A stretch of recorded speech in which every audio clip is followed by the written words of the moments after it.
that one going again. Let's see. Let me refresh this.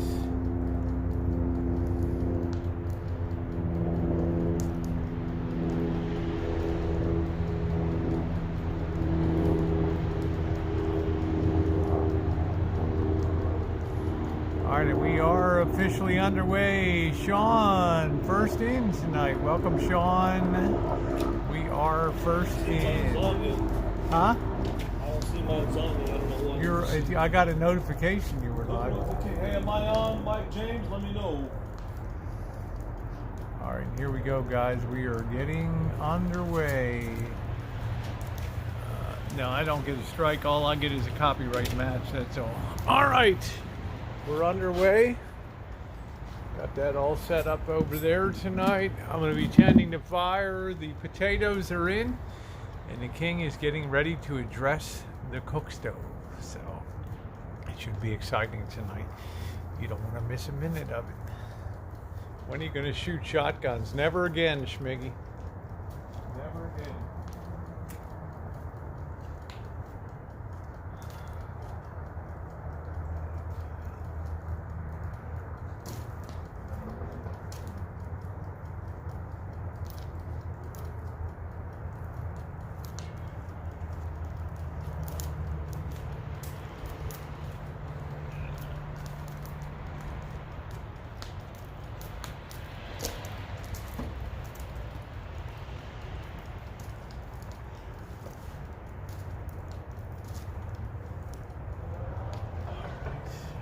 Excited for steak tonight.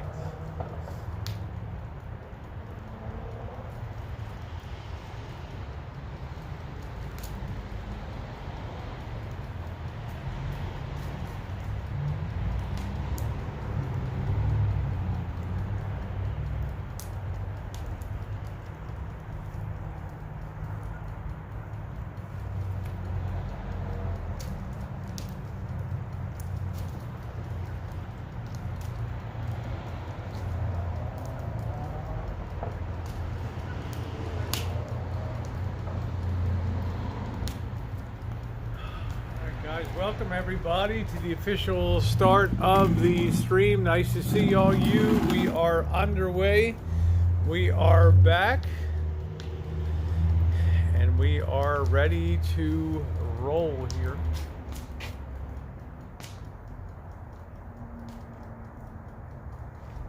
Got the skillet. I need to bring some butter out.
Okay.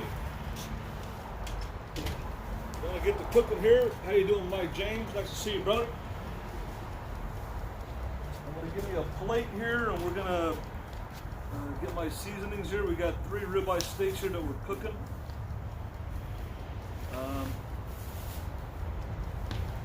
This is actually a good deal, only $7.99 a pound. Actually, that's pretty cheap for a ribeye steak. Anyways, I'll be back in a sec.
right, let me get all my seasonings that I need here. And kitchen stadium. All right, we have, of course, our iron skillet pan. And I'm going to get the plate here.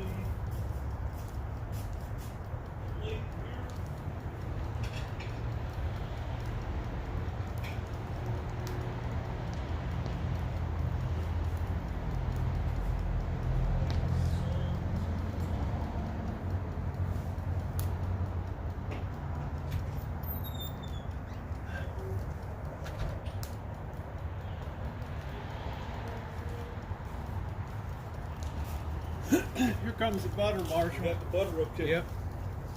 I think that's probably not big, so 3 tablespoons. And you got the, or I guess I'll just give you this. You're gonna have a well plate. You're gonna put them in when we're cooked. You're gonna cook.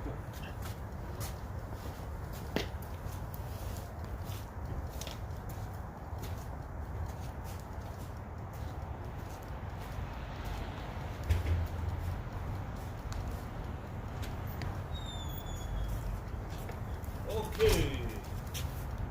It's gonna be real simple here, not rocket science.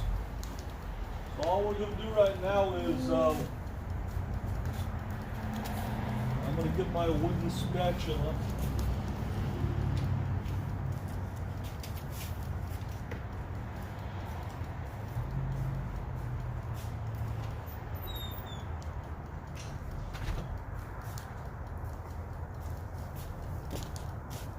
Maybe you can take a minute and tell people the difference between what you're cooking tonight versus the strip. Yeah. What we're cooking tonight is we're cooking a ribeye steak, which is much superior cut of meat to the you see it's got the marbling and grains on it are great. I don't know if this is going to be enough butter. I'm going to have to get some more butter from Mike. The butter is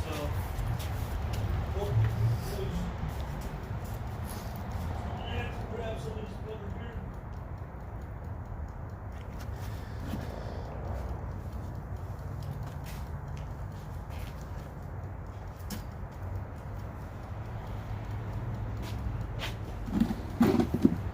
Yes, I'm looking forward to dinner. I'm really hungry.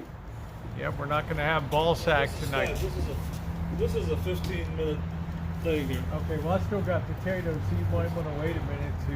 I want to wait a minute?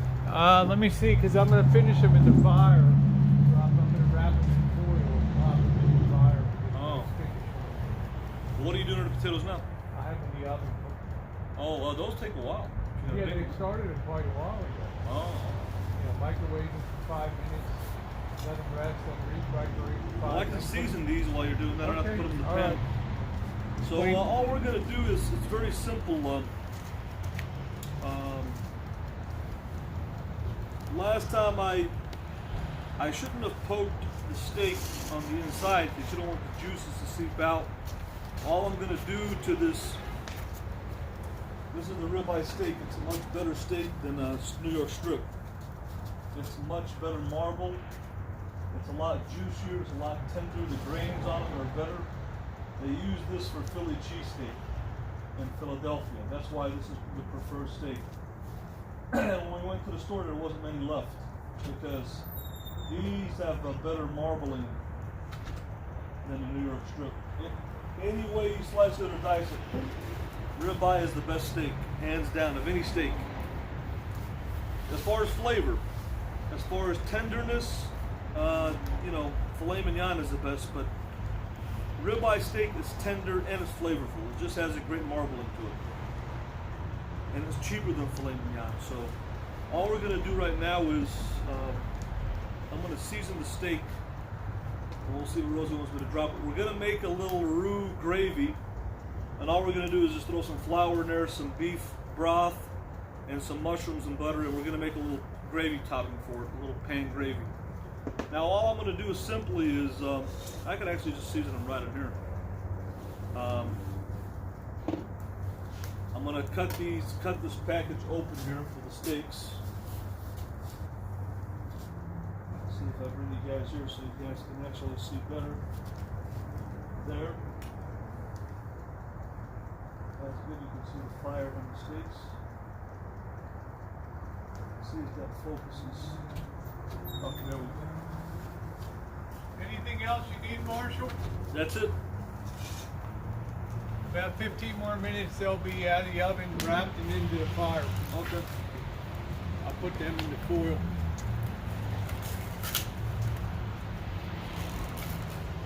So, all right. all I'm going to do here is I'm going to do a little double coating of seasoning. What I'm going to do is I'm going to season and put olive oil on and season again to make sure I get good seasoning coverage. When you're cooking these, you can put a whole bunch of salt and pepper on here. It's just going to create a crust. That's one of the secrets. But I'm just going to put some sea salt here. They look pretty good. Yeah.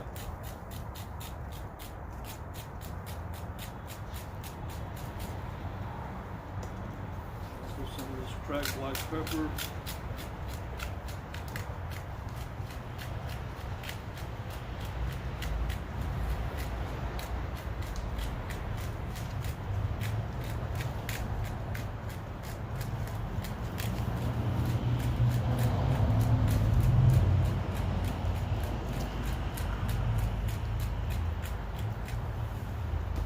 Put a little bit of this. This is all the olive oil I got, huh?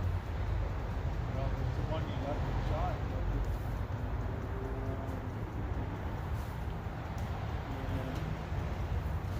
We'll just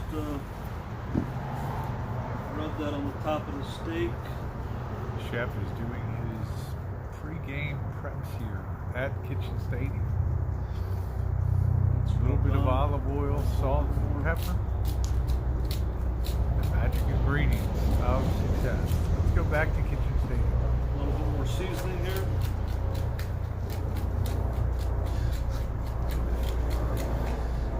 Yeah, he'll heat up the skillet. I don't think there's any rush to like the potato. So when are we gonna start cooking the steak? About 10 minutes. About 10 minutes? Well, this is gonna, I can cook the steaks and put them on the sides. It really doesn't matter. You gotta let the steak rest I'd anyway. wait about 10 minutes and then Wait about 10? Yeah. Trying to get that fire good and hot. I remember every time I've cooked ribeye steak, I've never had a problem with it. Never. It's always come out great. You know? Well, I'm definitely looking forward to it tonight.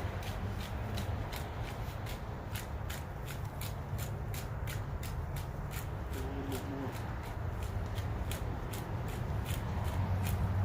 Seasoning is the key. How you doing, Anna? The butter is what keeps it juicy. You wanna, when you put it in there, you wanna base it with the butter. And then just take it out, you know what I'm saying? And then it's pretty simple, you know? And then you're gonna It's just make that ribeye steak is so good, you know? Yep. Then chef will finish with a mushroom reduction tonight. Huh? Right. And this, I mean, I know you always talk about New York strip steak. New York strip steak is lean, but it's this is what I noticed about New York strip steak.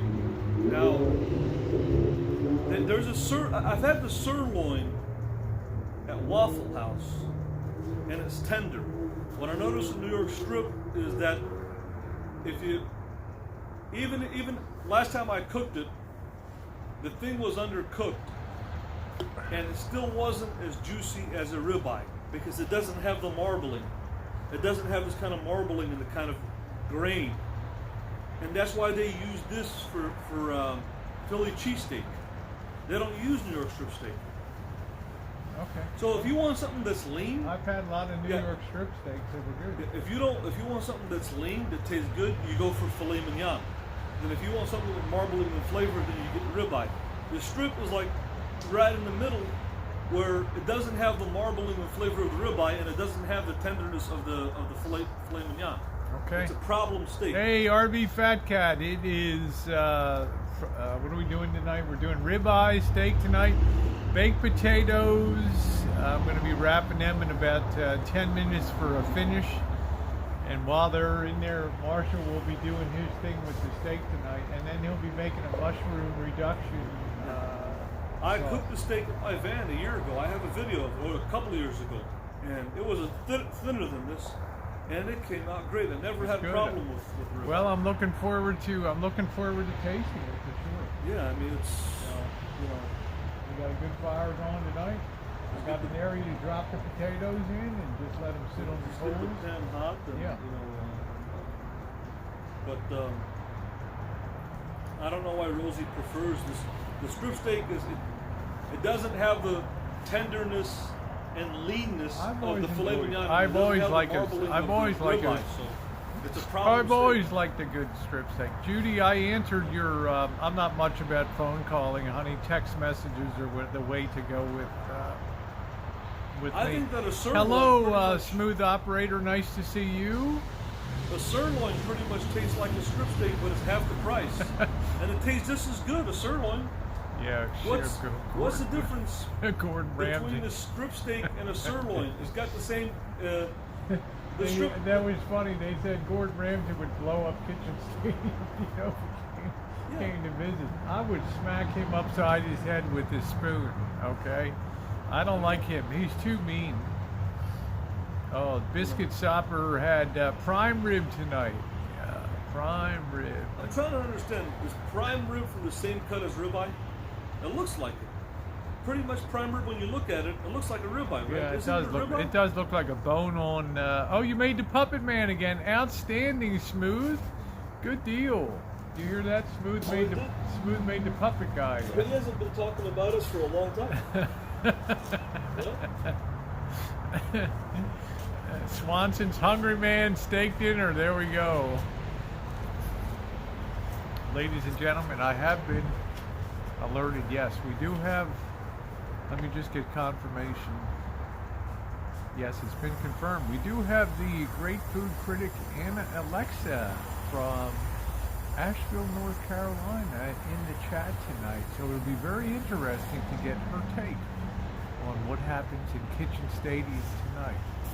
Without any further ado, as we wait with eager anticipation for Chef And another thing I learned about steak. Elvis Travels to take the platform. Another thing I learned about steak was even when I had the steak over there at the steakhouse and the bone-in, when you cook it, you can't get it to be cooked near the bone. It's usually pretty much Yeah, raw. I would agree with that.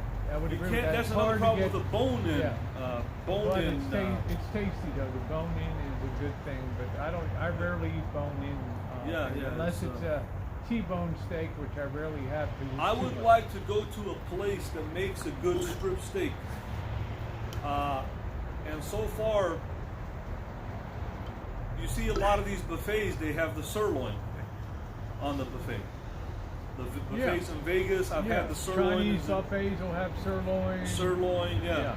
But tell me one place you can get a good New York strip. I think it's Cattleman's. I've had Cattleman's? good ones over there. Probably because they throw it right on the grill, you know. And you said it's one of the best steaks you ever had. over That there. was, Yeah. I had some organic beef that we Yep. got from a truckload. But Not as good as that Cattleman. it was just as good, Rosie. It was organic. Well, We you put- said that was the best steak you'd had, man. That one over Yeah. there. I'm gonna go ahead and wrap my potatoes. So if you want to get underway, Marshall, All right, how do I turn this on? let me get it turned I on. always for get, you. I can get the pan hot. Yeah, it's and, got a clicker thing to get these. Okay, go ahead and let's get that on high. Highest It's on the highest. Let that get good and hot. I want to let it get good and hot. What I'm going to do is All right, guys. Let's see. While I'm doing my thing, I'm going to let that pan get good and hot. there we go. And this is going to be enough olive oil there. All right. And I hope this thing is level here. It may have a slight pitch to it. We'll see when I put the oil in. We'll see what. Okay. You might want to shim it or something. Well, I won't know until I put the oil in. So Okay, I'll well, let I've this- got to take care of the potatoes. Okay. I'm going to go ahead and drop this olive oil in here. pan really good. That's enough right there. You don't need that much. And I'll get some more in case I need some.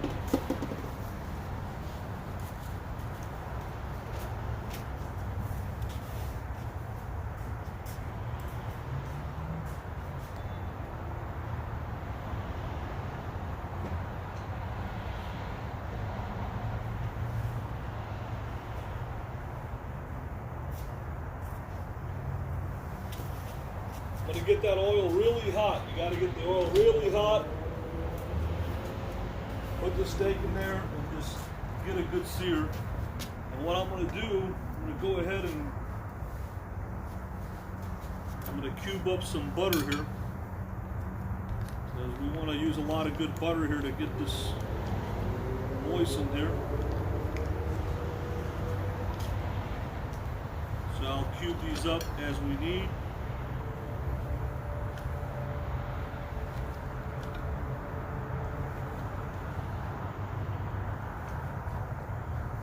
Have to get a spoon.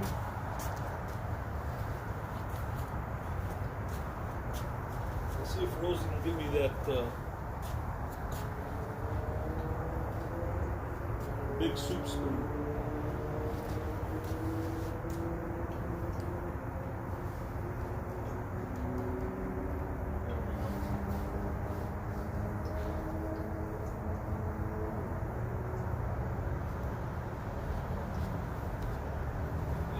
Big spoon.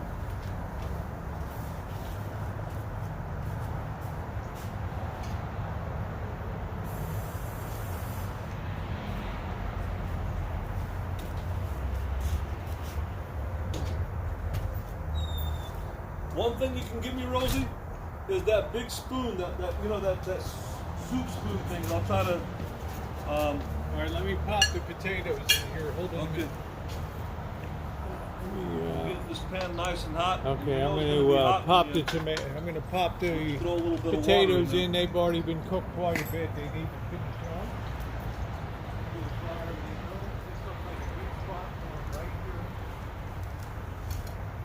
Throw a couple of pads of butter in here. Number 3. So they should go for about 10 minutes and they'll be finished off. We need the big spoon? Yeah, if you can, because that'll be for all right. Spooning the I'm going to get this really hot. All right, potatoes in. I want to let this get really hot over here. As hot as I can. This looks like it's pretty level to me here. Well, the butter's coming on this side. You got those shims, Rosie? We need to shim it a little bit on that way because the butter's coming on this side. So it'll be even distribution. I want to get they get really hot.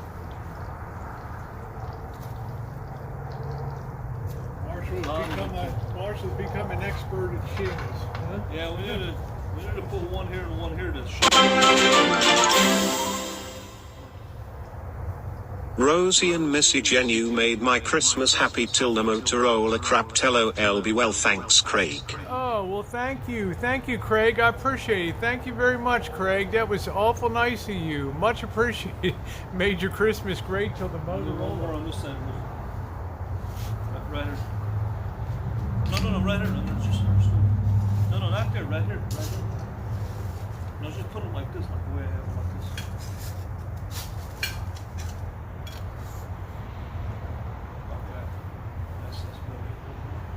No, I got it. It's fine. It's all right. That's it. I want to get this really hot. Thank you very much, Craig. I'm glad that you've enjoyed the festivities. I'll tell you, because I've had a heck of a day with the Motorola taking a poop last night. That was really good. And where's the big spoon? You got that? The big soup spoon thing? I want this to get really hot. The hotter, the better. The more you're going to get a nice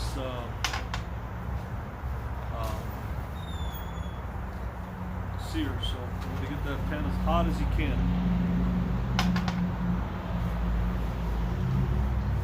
That's all we're doing.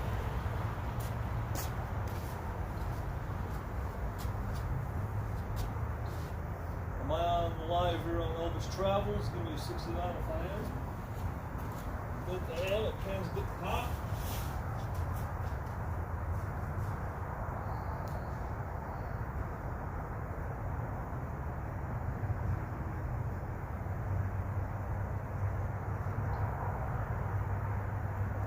Hey, Marshall, what's going on, man? We got some big news. What's the big news?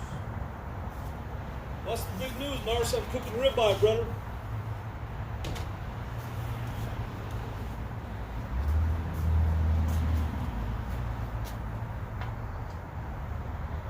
This should be hot now. What's the big news, Narsa? Alright, I'm gonna throw one steak in. Should be hot now. You want to hear that sizzle?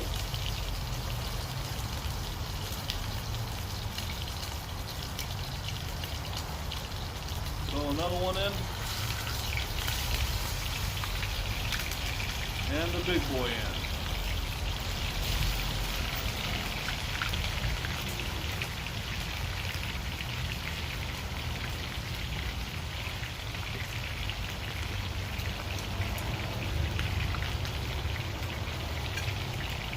Okay, thanks.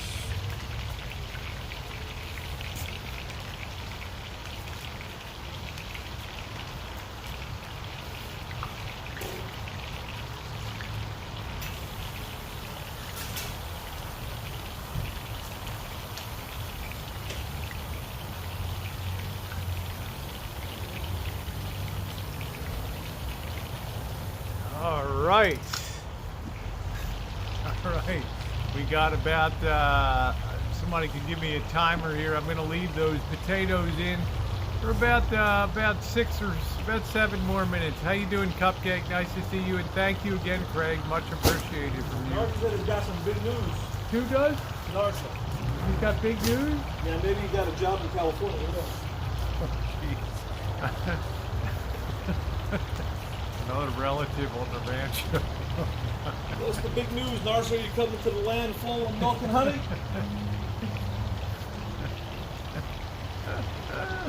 Hey, Vivian, how are you? We got the cast iron tonight. Grease fire dropped in the last steak in the oil poured over the side. Okay. Now, you can't drop steaks in, you gotta lower them. Don't destroy my cook stove. What do you mean? Somebody said he dropped it in the oil when I went to the side. All right. Well, the potatoes won't be too much longer. They're just getting a little finished here right now. Right.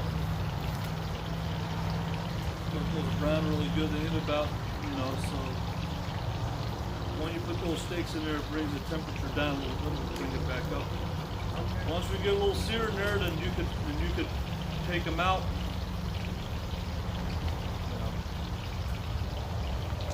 So I just want to get some good browning. And once we turn it over, I like mine cooked through.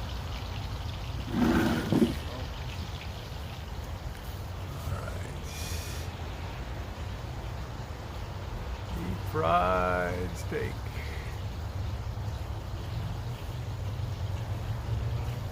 Turn those suckers ASAP. Yeah, Bachman. Throw some gravy on a ribeye, baby. That's it.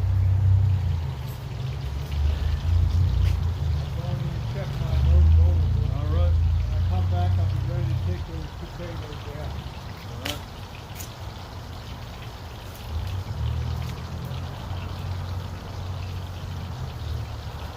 We're trying to achieve a nice brownness. And you can see we're getting a good crust here, so go ahead and flip one over.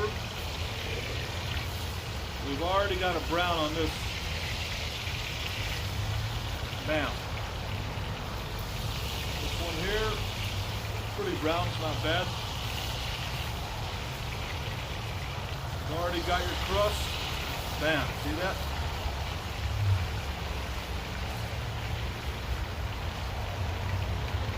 Now you've achieved your pretty much your sear. And you want to take some of the butter, base it on top of the steak. I guess this small spoon is going to work.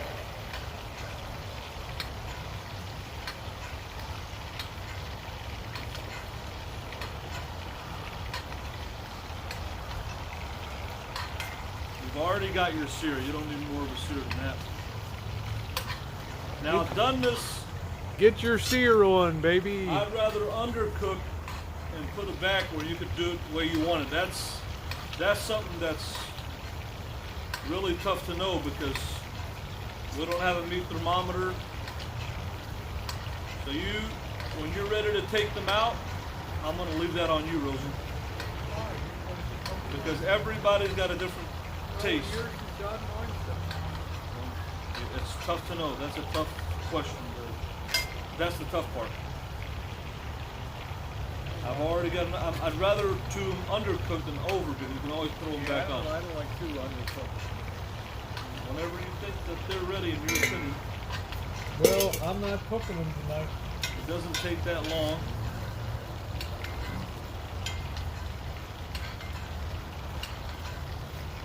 So yeah, it did help out last time that I had the butter and basted it on top.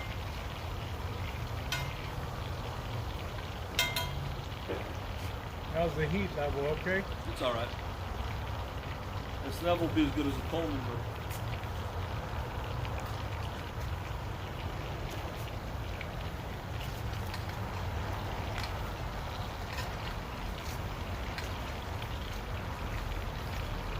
take some more of this here. The butter really helps to keep the steak moist.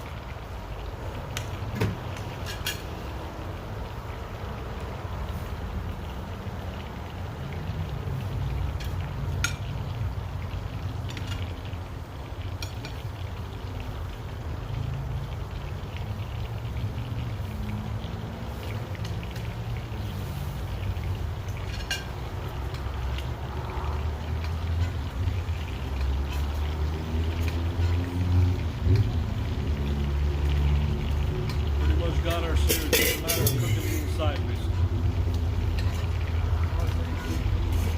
I don't know.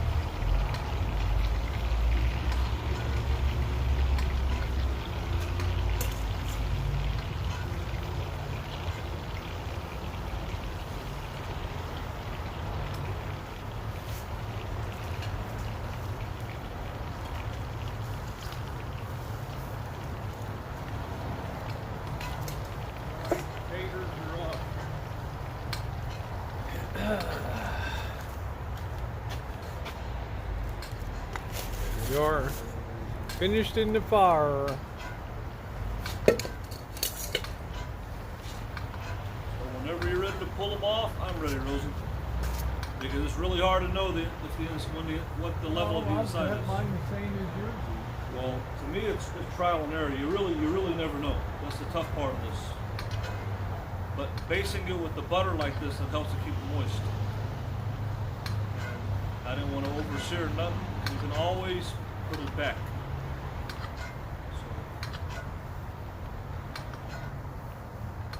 If you want to pull them off, we can pull them off.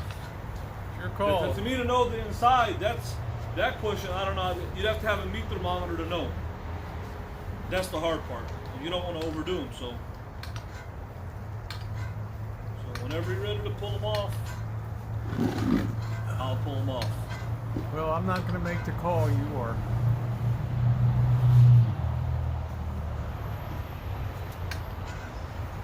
You can always throw them back on, throw it back on for more doneness after you let them rest. HX.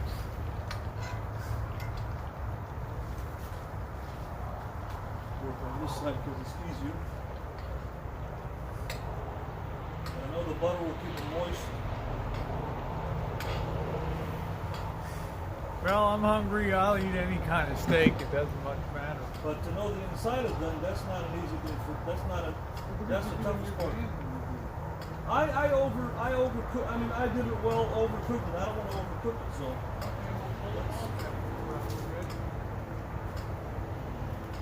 You can always throw them back on. So.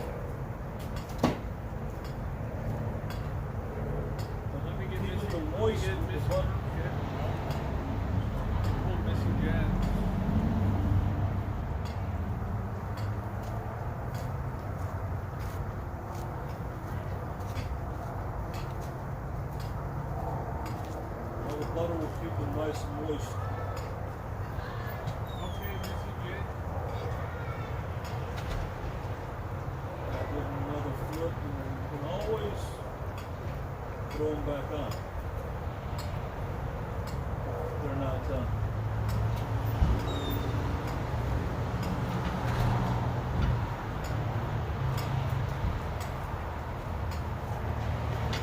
All right, she's got her potato.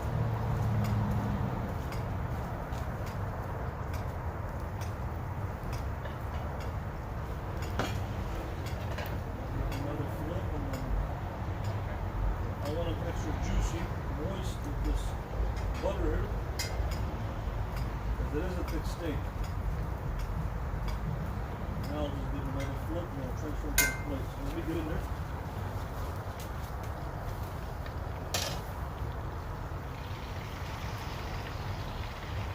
Got a nice brownness. And I'll transfer them to the plate. See, got a nice char on it. So I'm gonna go ahead and transfer them here. Let me just put them all on here for now. Because I don't know what the, and I don't want to overdo it. So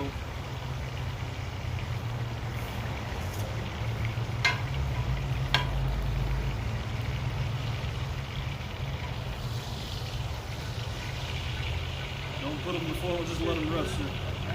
Put them in, you're gonna get cold at her if you put them in the house. You want to put them over in the kitchen counter? What do you need this one to do? They look pretty done. You want this heat to turn down? Huh? You want the heat down? Don't worry about that. Okay.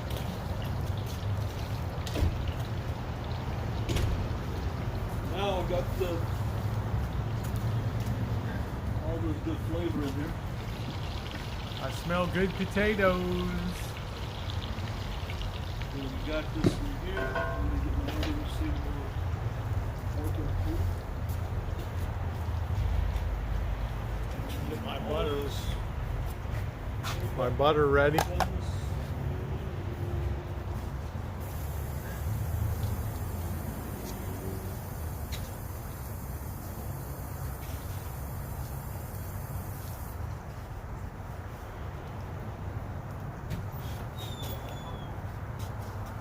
Better to undercook something than overcook it, because when you overcook it, then it's too.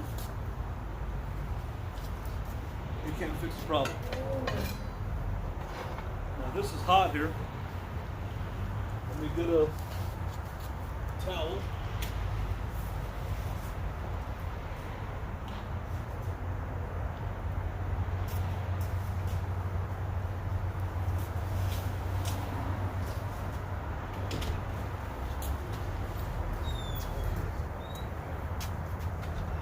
Because then when you let them rest for 10-15 minutes and cut into it, if it's not good enough, you can put it in a dry pan and do it to your own dentist. But She said she's I don't ready. want to overcook it because. She said she's ready to eat. Oh, she's ready to eat? Oh, okay. Well, I don't know if it's done, so. We'll eat it.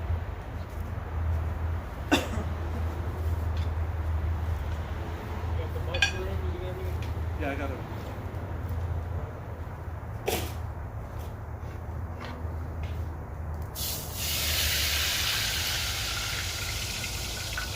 So the pan has all these nice drippings here. Good. Get me some more butter.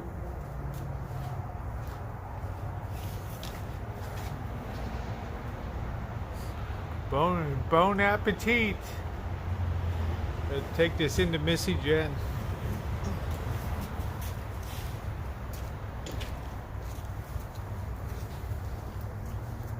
Now I'm gonna throw some butter on here. Or I was ready for here.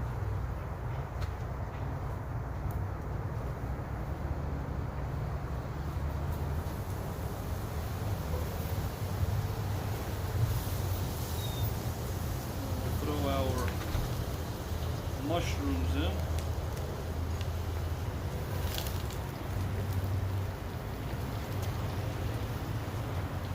Switch goes down. These are going to take a while to sweat down. So. Alright, potatoes are all ready. Get the salt and pepper. Salt.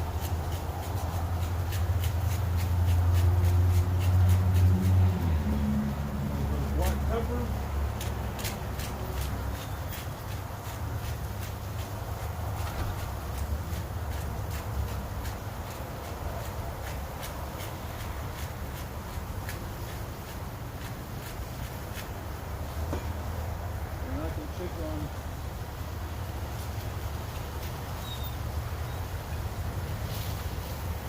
Sweat these mushrooms down. It's going to take a while to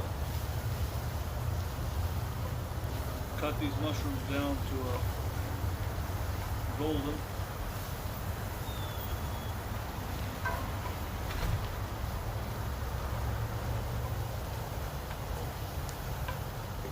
It's going to take a while to break these mushrooms down, so he's got to break them down. That's fine. The steaks are resting.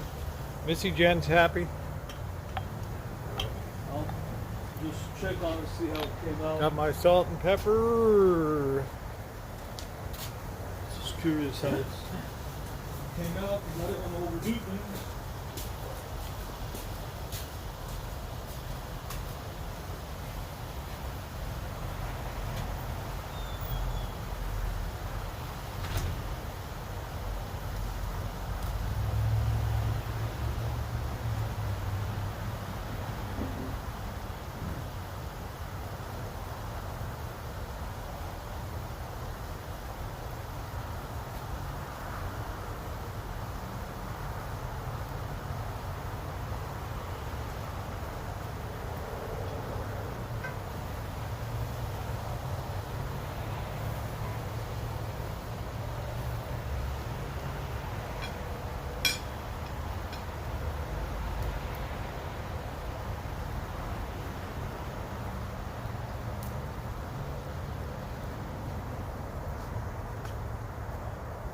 Beer solves everything.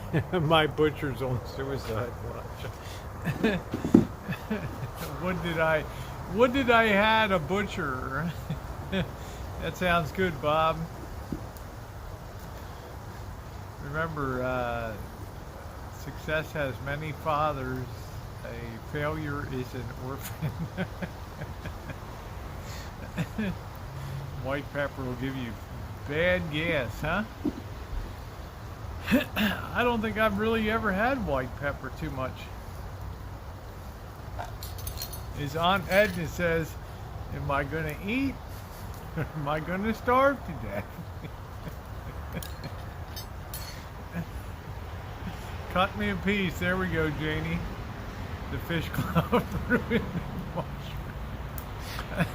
No snow here. We don't get any snow here. Yeah, absolutely, Shaylee. Appreciate it. Now, tomorrow night, I will be attempting a orange meringue pie. I don't want to overdo it. And an orange meringue. We'll see how it is, and then I don't know how she likes it well done. You can see where it's at right here. You can take a look at it and see here. I don't want to overdo it. You can always put it back on a dry pan on the side. You can take a look at it and see. She wants it well done. That's what I'm saying. I didn't want to overdo it because you see the. I don't know if you can see it, but you see it's kind of still red on the inside. All right. So then you can cook it. If you open this up, I can cook it for her the way she as much done as you want to. So if you can put that set up a second thing to. Well, what do you want me to do then? I don't know. When you're done now, throw her steak back. Oh, well, this is I can't. This is the gravy for the gravy. If she wants it well done, I've got to do it in this pan here. So I can do it in the electric one, or do it in there. I mean, I can't. This is for the gravy here. Once this is done, I mean, I can't cook it in here. I've got to do it on a separate one.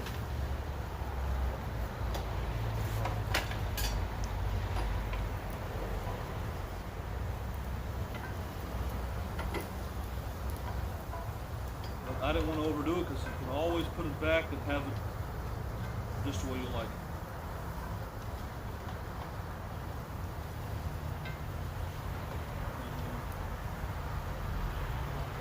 This is done, I can transfer the gravy in another dish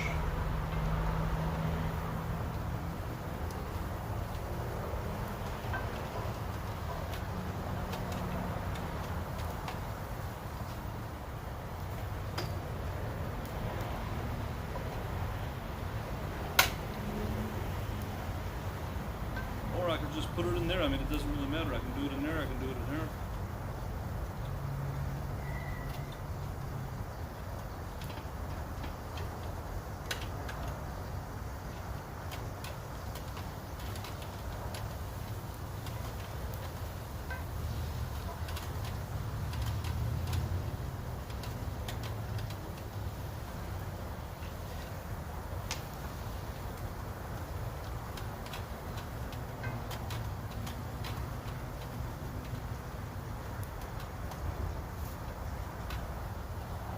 Let me get the other gas cylinder.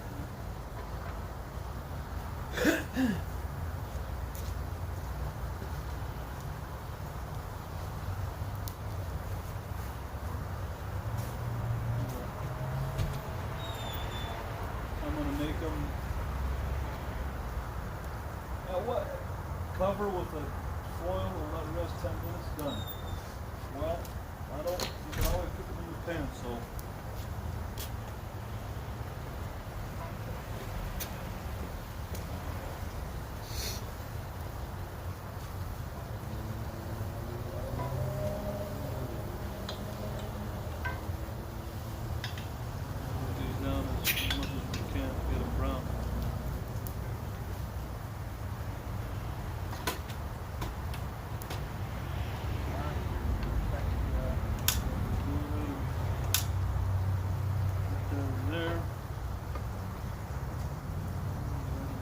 It's pretty much, it's almost, you see what I'm saying? There's not much. Yeah, I guess she likes it more. She likes it well done. More well done or more. That's what I wanted to accomplish, that everybody can have it any way you want it.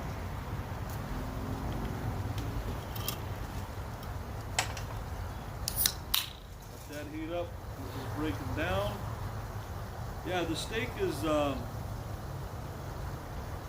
needs to be done more, but I did that on purpose because I don't want to overcook them. You can always do it the way you like. Yeah, she wants the steak a little more done. Yeah, orange is a very difficult ingredient to work with. So orange meringue pie has to be handled a little. You need to fortify it a little bit. We're just working on sweating these mushrooms down here. We want to get them really nice and caramelized and brown. The lemon pie is gone. Let this heat up really good and then pop it back on. So I'm gonna let you do it. You're cooking the steaks. Oh.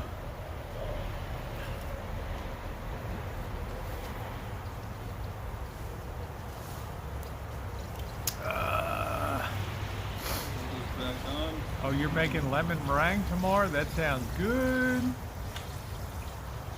Now I'm going to use a straight, just like the standard way, but I'm going to beef it up a little bit. I'm going to really take up the zest content on it. It's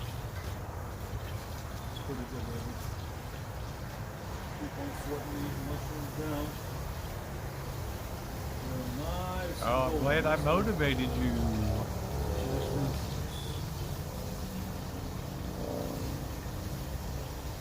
Oh, thank you, Shaylee.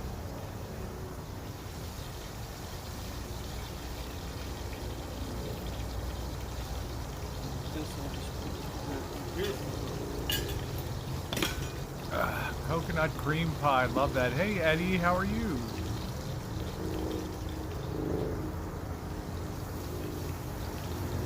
Ava, you just lucked out tonight on streams. 1 minute I'm watching stop motion, and now I'm watching the great ribeye steak cook and redo. Woo!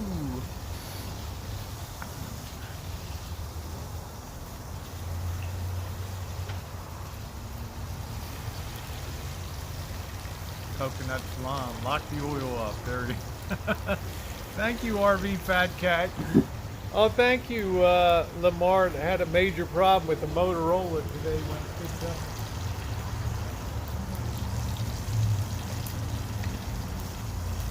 Yeah, so you're going to take them on the cooking because then you can put it all back on and you can have it another thing on.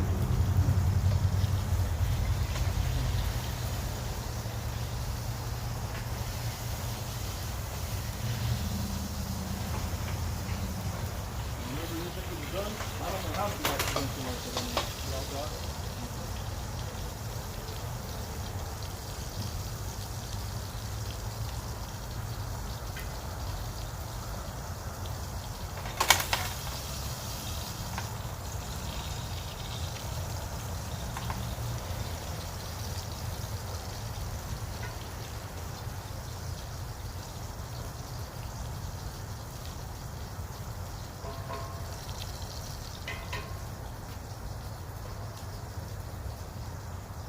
good thing about it is you don't overcook it. You just put it back in some oil, fry it, and then have it, you know, to your level.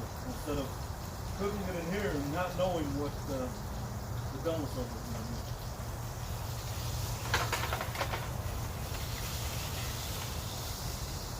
You want it done?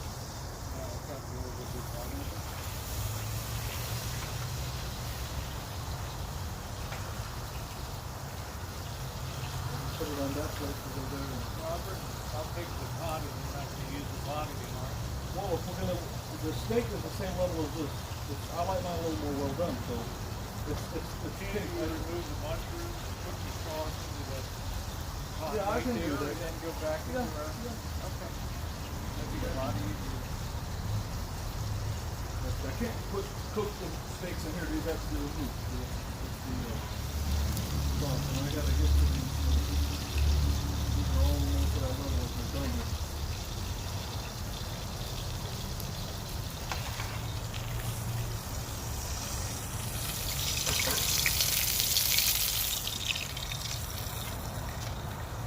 Okay, these mushrooms are breaking down here. We're almost to that level. We're about at that level right now where they're pretty much caramelized.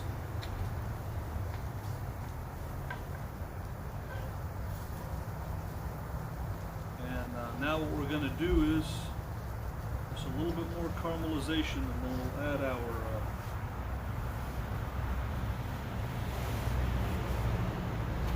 flour now.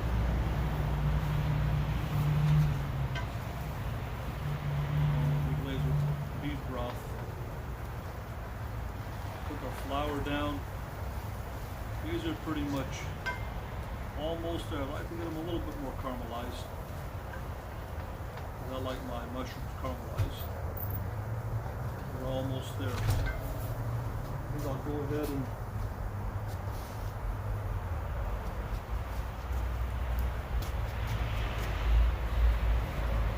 now we'll go ahead and add the flour. You don't need much, just a little bit.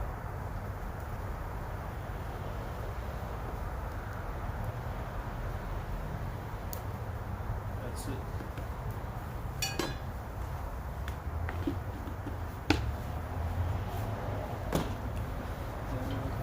Make sure that this flour gets incorporated in this roux here. You gotta get a little more butter. I got my butter here. Just cook this flour down a little bit.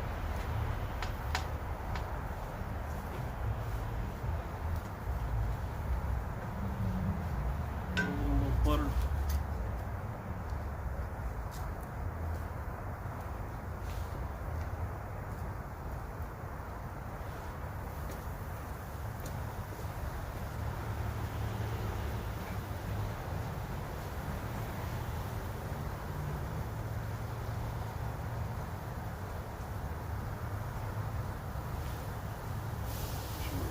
Flour down a little bit.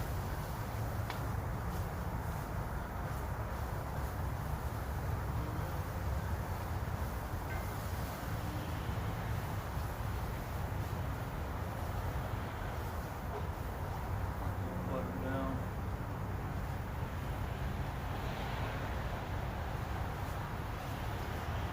Now we'll go ahead and add our beef broth, not too much.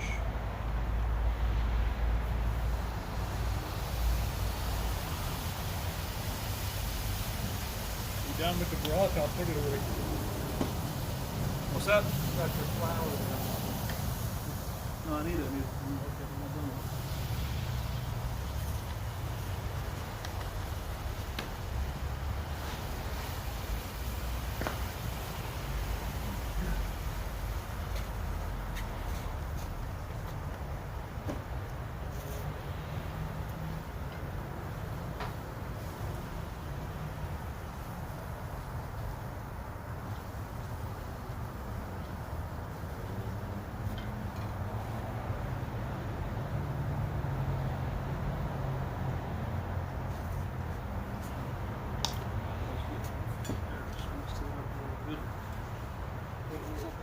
Pepper.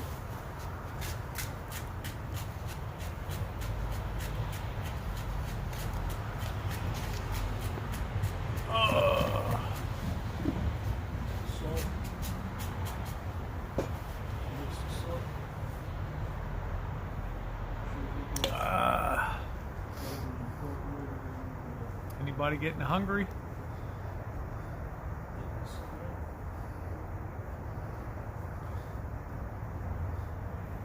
Not cooking.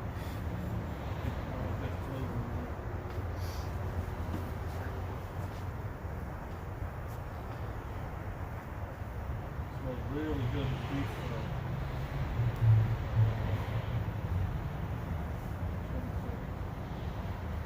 Nice and flour. Yeah, I did. No, leave that.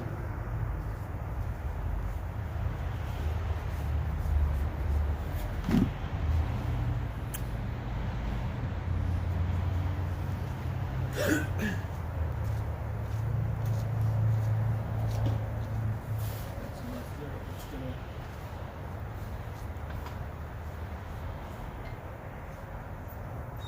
just to get nice and thick.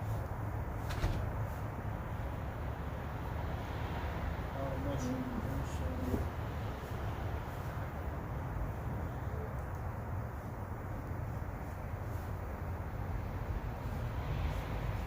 so what I'm going to do is I need this grease here.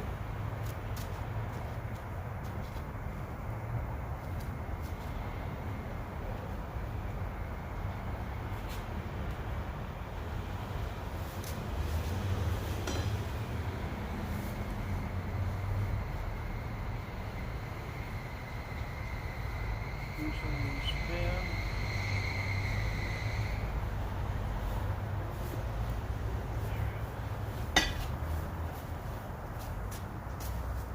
Mix it out of the gravy. It's almost reduced this. Nice and thick.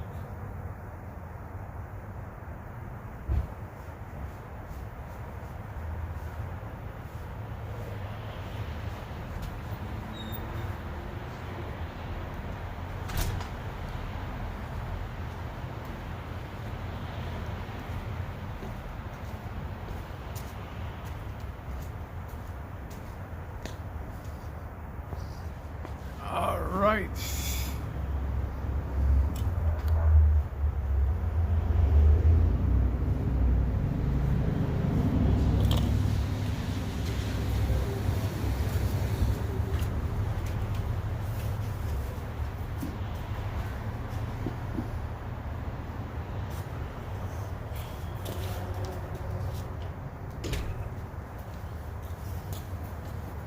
Yep, I'm starving.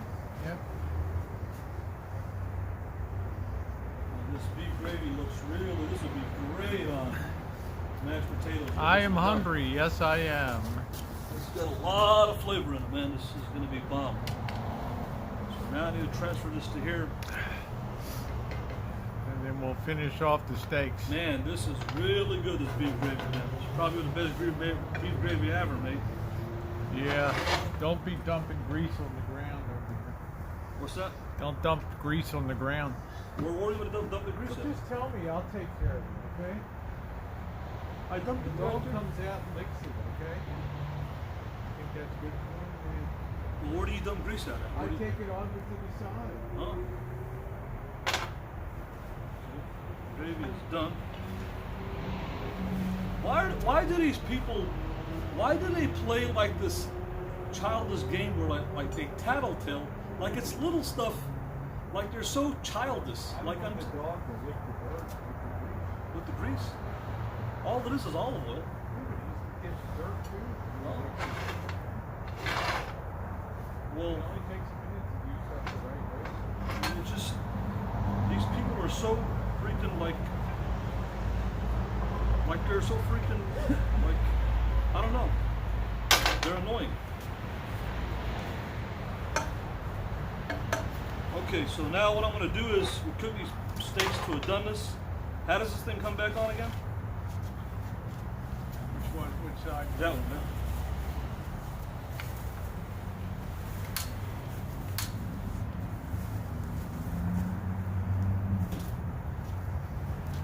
Okay, so I'm going to put some olive oil back in, and then you can cook it to the doneness that you want. Whatever you want. Done. Well, you got to cook your steak the way you like it. I'll I have it can't- like you have it. It's fine. Just don't overboil it, okay? I can't cook it.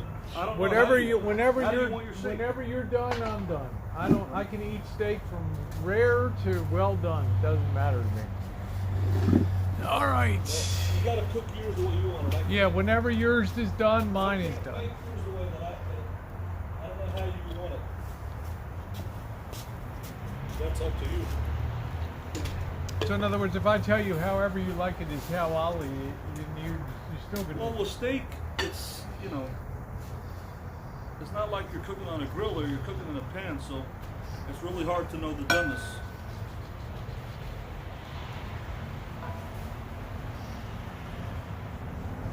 You heat it up and just go through the middle.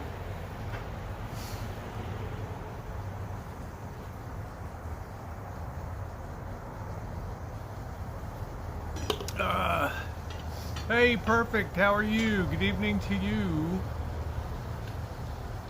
Nice to see you tonight. Squeeze it off.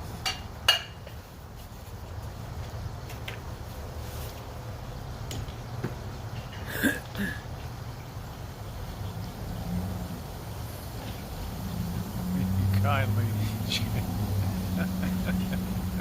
Bob.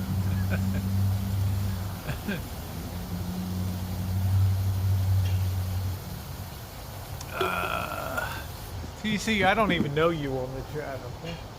Much less going to answer any questions you have.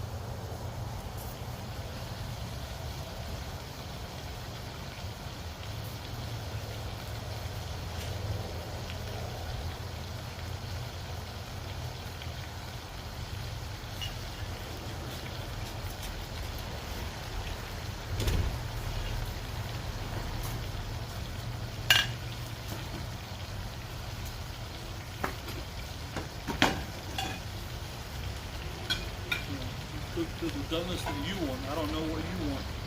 Do you know what you want? I don't know. Let me give you the answer to this.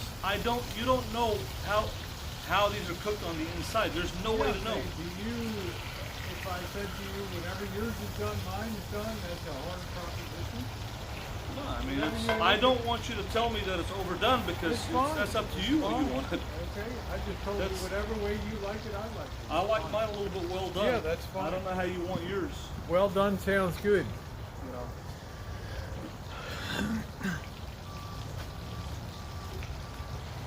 I know I got a bomb gravy right here. And even if you do these over well, it doesn't affect them because they keep their juiciness. All It's right. not like they're, You have a plate for me here or not? they're both right here. Here, just pull mine off.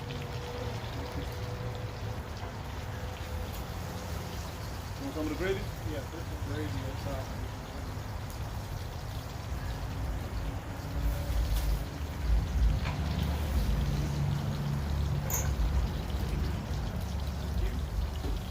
Grab my potato.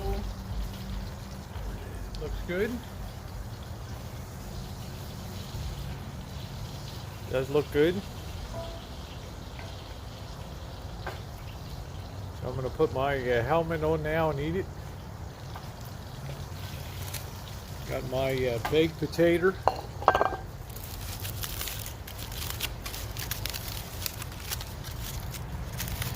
Let's settle down for some eats.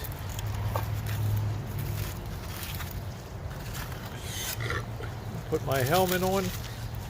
Put it down. All right. All right, let's dig in. I'm gonna open my Now you can potato. tell me, what do you like better, ribeye steak or strip steak? Well, I think I would like ribeye better because it's a better cut of meat, right? I don't know, you always said that you said strip steak. I eat either of them. It's all good.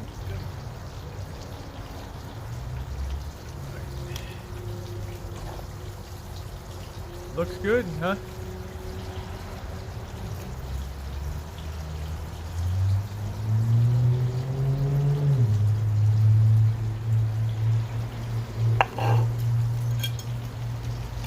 I like mine a little well done, but how's the inside? Is the inside red or brown?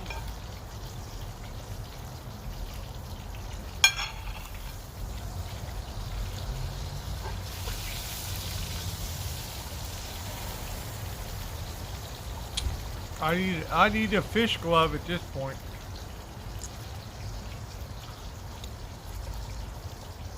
I like mine a little well done, so.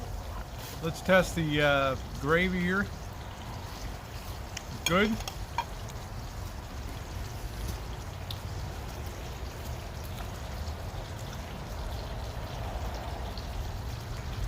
To say the potatoes turned out good on the fire.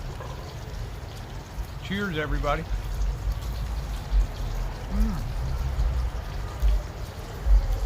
Don't touch it, baby.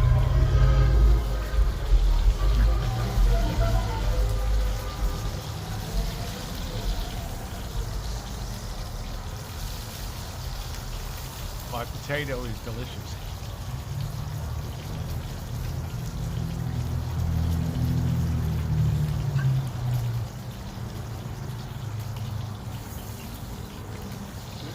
Mine is done. I'm going to rest. Shut this off.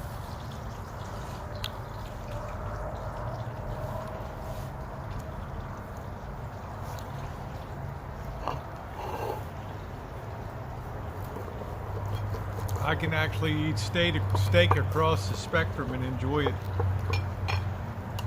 Let that rest there.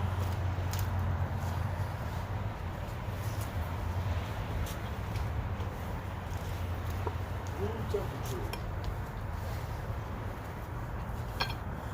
And I'm going to let mine rest a little bit. Let that bad boy rest a bit.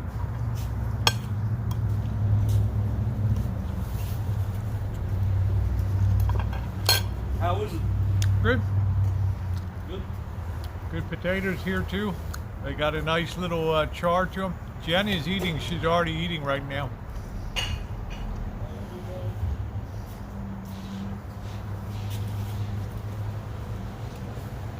How's the gravy? Good. Yeah, the lioness eats first. There we go. Good. I'm happy about the potatoes too.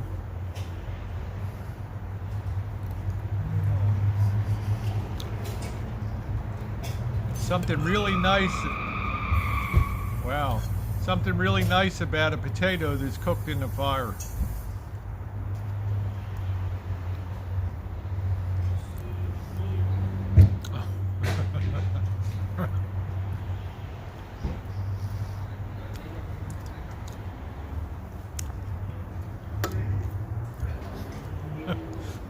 I better check Missy Jen and make sure she's okay, yeah?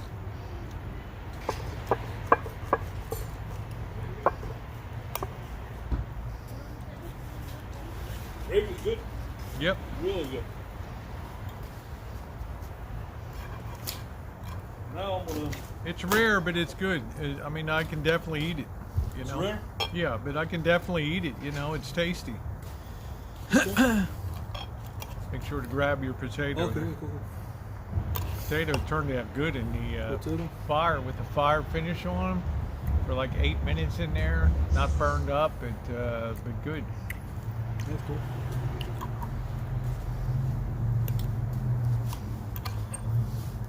I want to concentrate on the steak.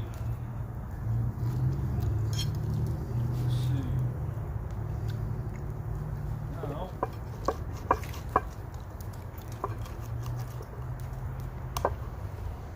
you can always slap it on as long as you want. I think it's more of a medium rare than rare. Let me hide this dickhead. There's a steak.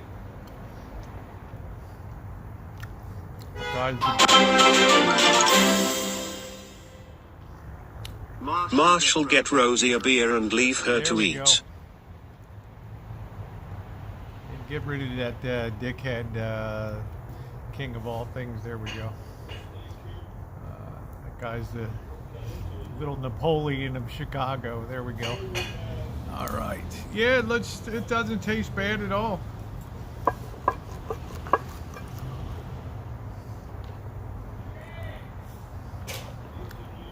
Senior dickhead. Nice steak. All right, love. I'm gonna go grab me another beer. I'll be right back. Let's see.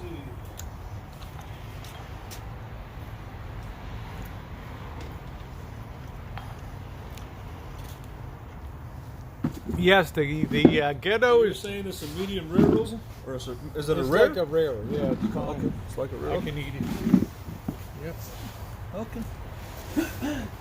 Mushrooms are good. The potato is excellent.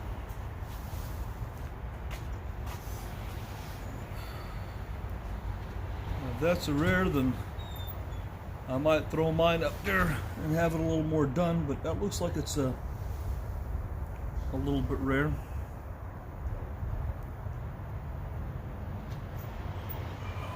Yeah, I'll let the steak rest. Yeah, I mean, it's still eatable, but I like mine a little more done.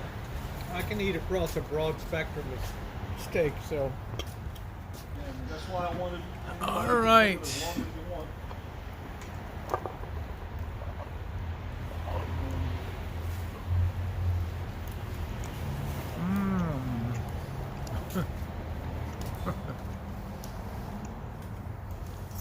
I know that one thing, that its flavor is much better than a strip steak. There's no question about that, right? Yeah, Rosie? I say the potato. Yeah, yep. I'm out of my mind with hunger. Yes. Try this. I did mine a little bit more, so we'll see how mine came out. Cut it up.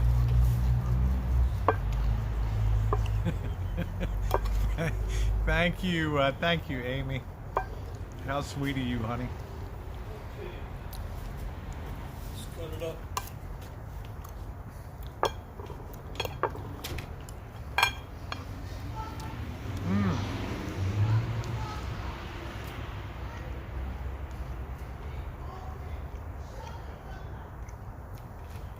He wanted to cook his steak some more on here. He likes it more on the well done side. What's that? They were saying, why aren't you eating? I said, you're cooking your steak some more. Put mine up. I did mine a little more. I put mine on a little bit longer because I knew it's the thick kind of meat. You have to. What's for... Man.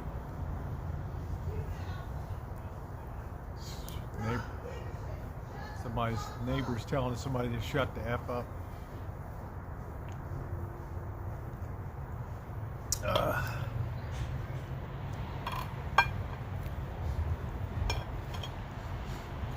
I'm eating away, guys. I'm eating away.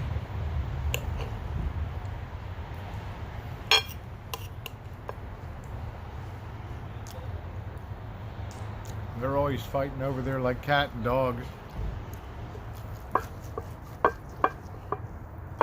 And she's like, I love your YouTube channel.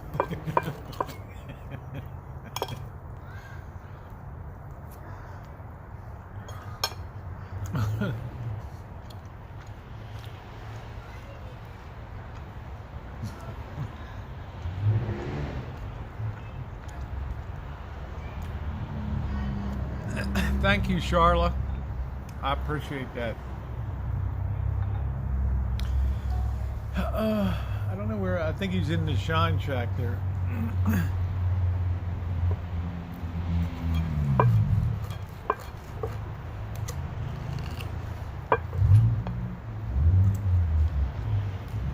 Yeah, they're screaming. He's screaming. She's screaming at her husband. How's the deep fried steak? Man, I would gnaw my arm off right now. It's good. Yeah, she's a fan.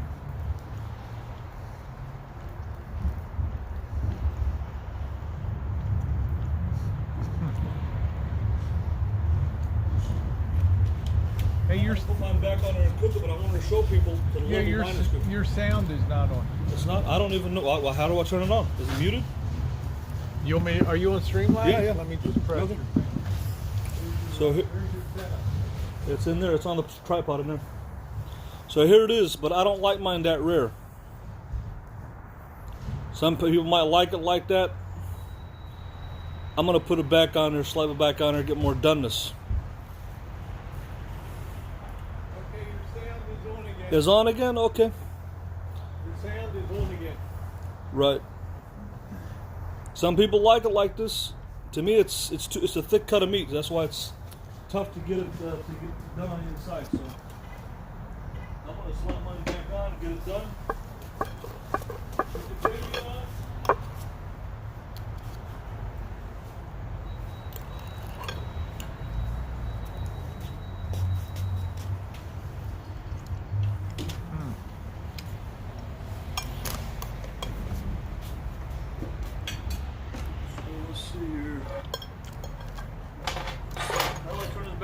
I think that's the best way to make potatoes is to How do I turn this back on? finish them off in the fire. I never got how to turn this thing on.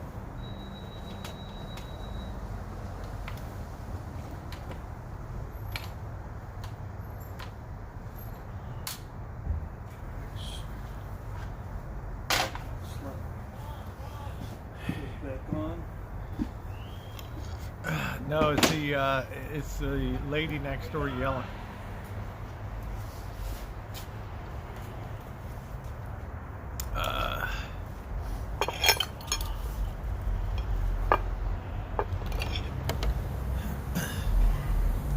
Oh, thank you, VV. I appreciate that.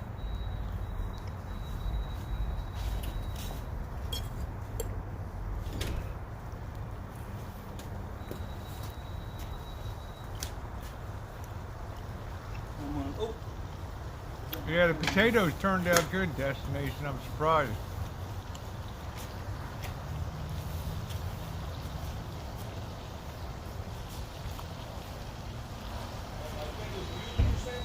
Yeah, it's unmuted now.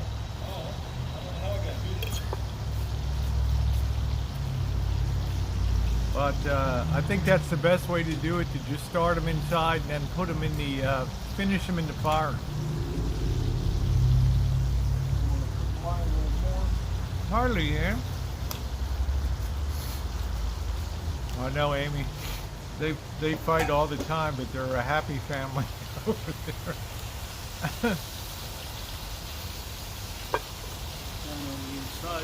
Every time I go out there, F-bombing out there.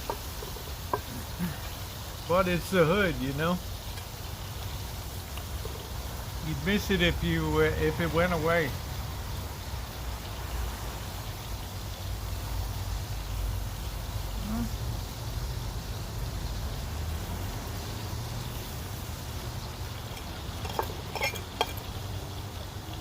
Everything's better on the fire. Do you have any more of that gravy left, or did you use it all? I got some more. Not that much. I didn't get I a only lot got a little of bit left there, so. I just wanted to grab another spoon.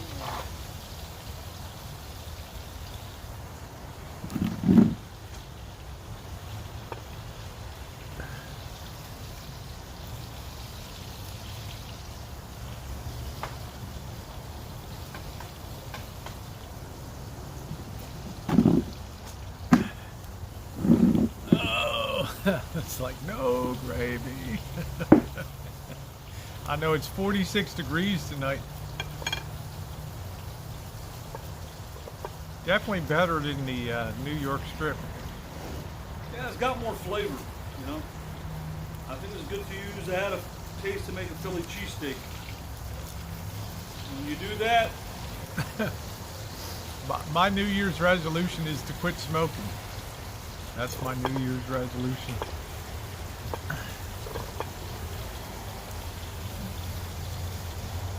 No, we don't have any snow here.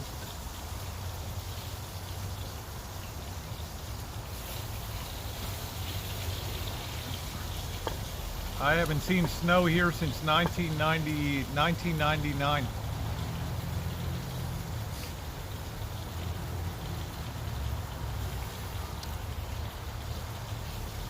Six months I've been smoking, not too bad.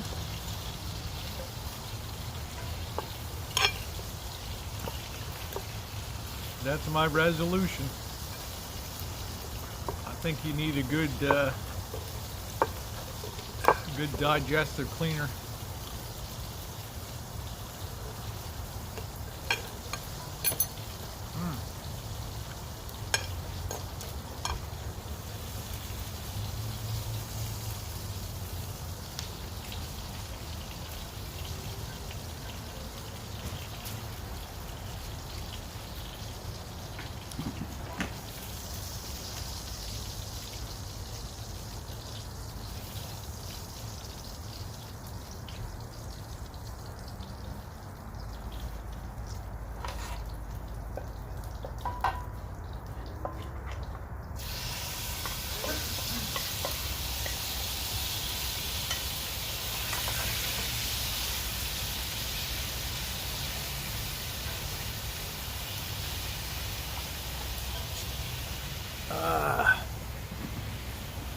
New Orleans Cajun gumbo.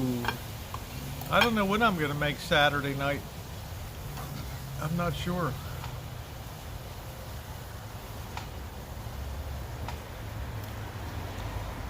I'm not sure what I'm gonna make.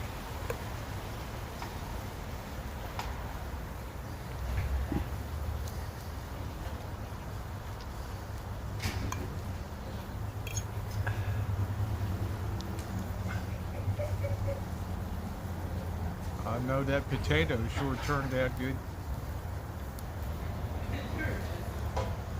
Thank you, Dave.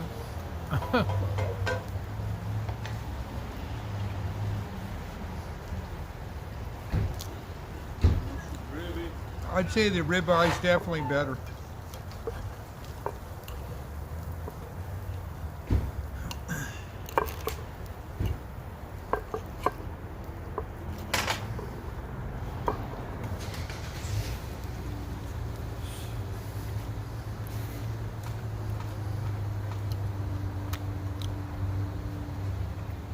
I did, Brooke.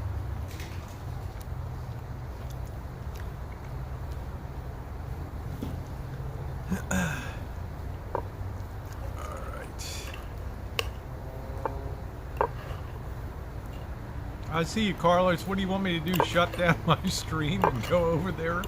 It's like, really?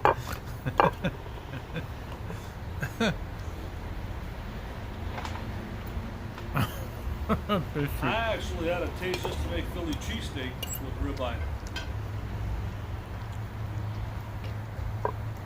Philly cheesesteak is a really good sandwich. I've had a craving for that. To make that. Hey, Searing. How you doing, Sean?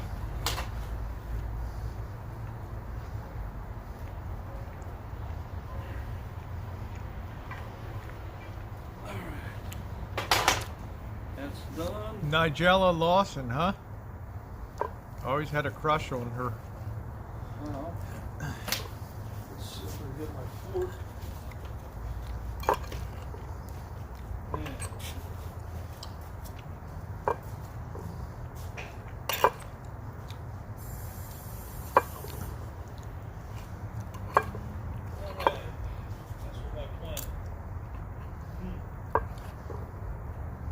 Nigella Lawson.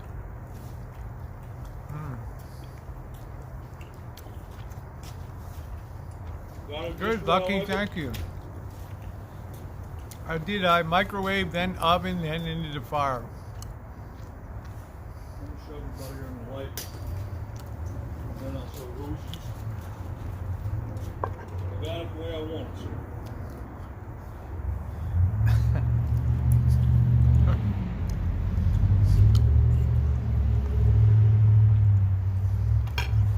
Oh, I am full.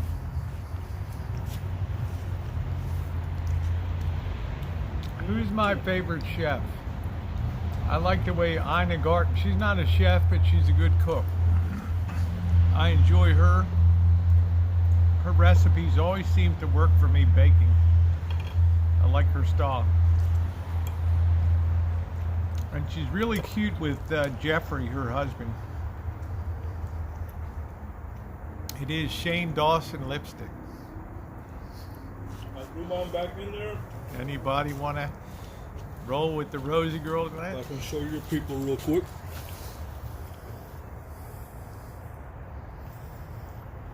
There it is. I threw it back in there, sauteed it like my plan was. Cut it up in pieces, saute it, and now I got it exactly like I wanted with the gravy. Well done. There you We're go. supposed to have good weather this week. Don't forget your potato, Marshall. That was my plan, was to undercook it and then slice it up, let it rest, and then put it on to finish it off inside. Because I know when you get a thick piece of meat, it's really tough to know when it's done, but this is what I wanted to do and I did it. And that's what I did basically. Let's see.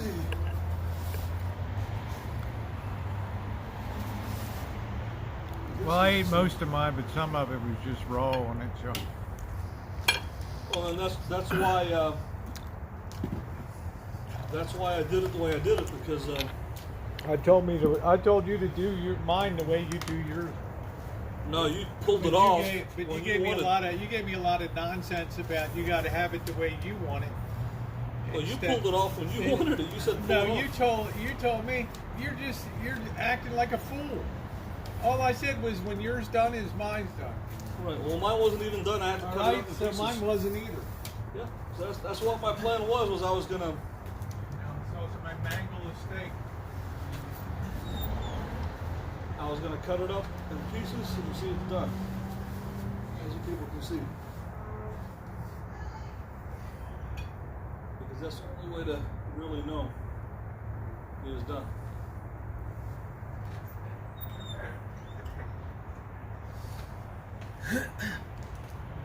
Anyway, my belly is full. I'm happy. You gonna eat your potato or not? Yeah, I will, but I want to eat this first. I don't want this to get cold. I'll be right back, guys. I'm gonna grab a cup of coffee.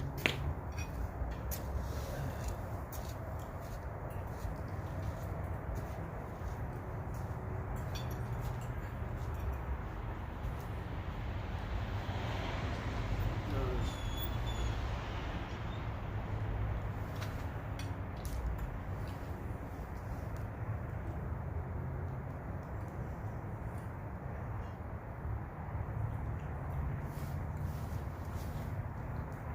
I'll let you guys. Now I'm gonna eat my meal. There it is.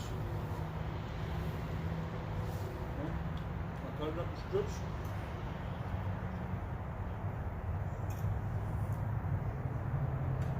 Saute it, and everything's done.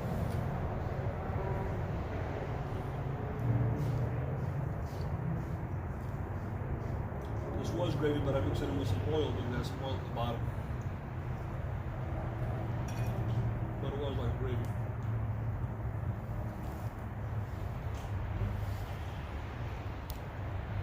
That was my plan and how I was going to do it. And it worked good. It is nice and done.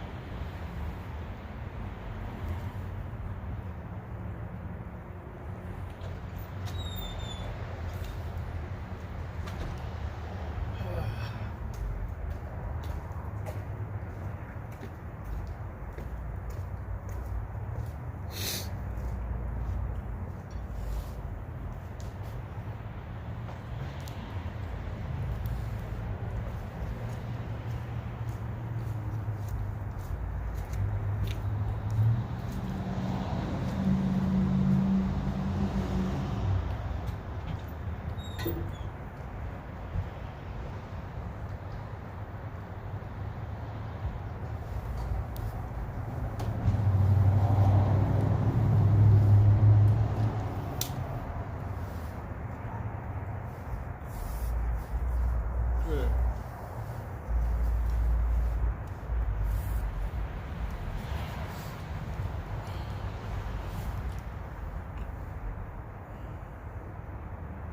Now, how do I change this thing here now? Oop. There it is. So, that was my plan on how to do this, and it worked out good.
Again, that was my plan. Cut it up in pieces and put it back in the pan.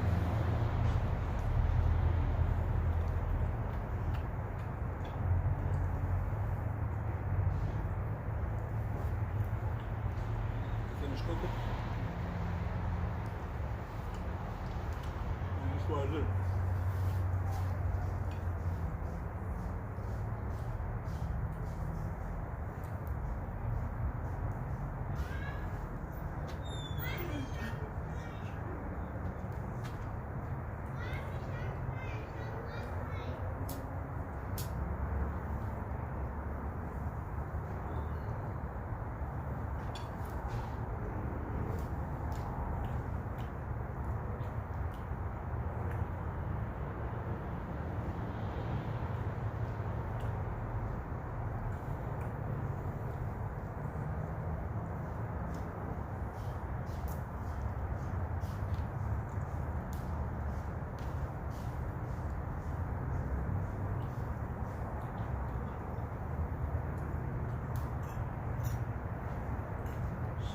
Mushroom is good.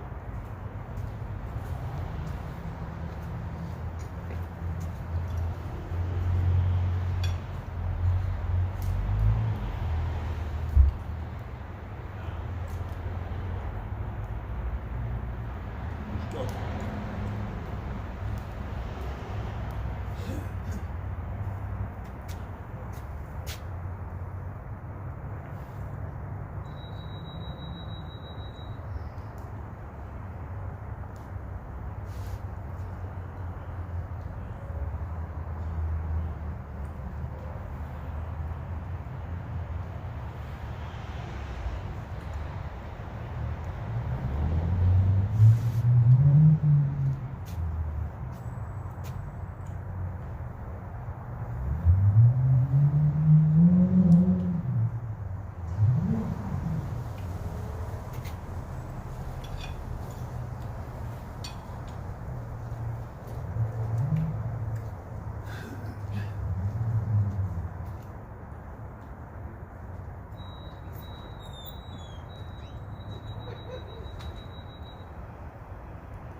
A lot of fat in it. A lot of fat.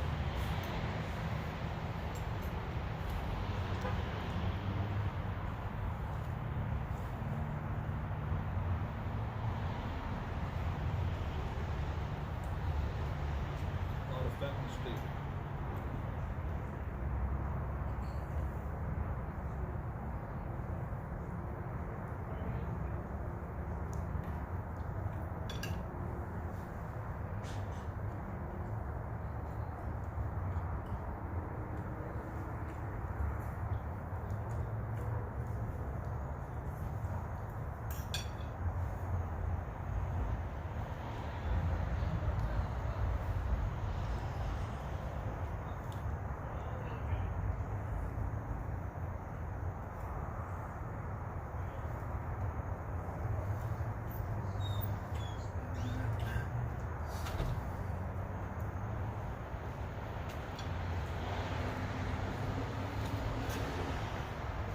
All right, I got my coffee. All right. When this stuff is pounded thin and made into a village steak, it's really good. But the thicker you go, the tougher it is to cook.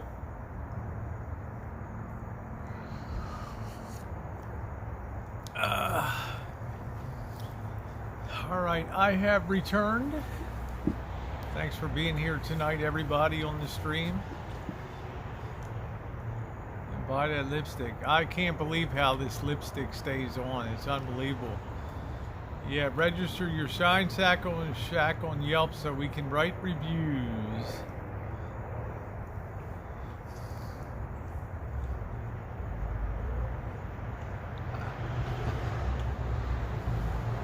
Thank you, Heidi. Hi, Mila.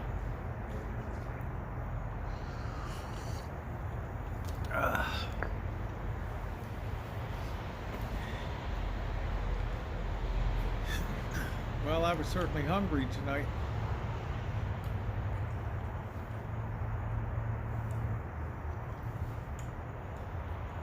That was my plan, was to undercook it, and then let it rest, cut it up, and put it in the pan.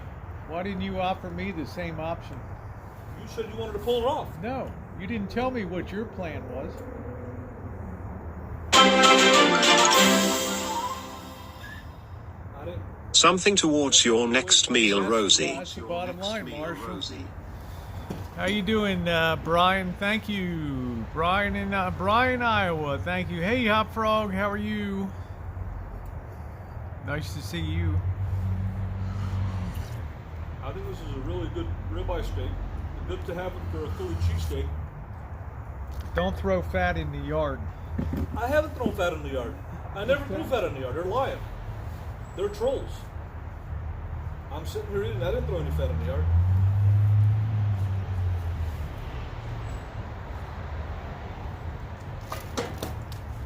Again, that's one thing that's a lie, that you people are trolls, because there's no evidence that I threw any fat on the yard. I'm sitting right here. They're lying about that. The oil, yes, I took it from here and put it over there because it needs to go somewhere. You can't throw it down a drain.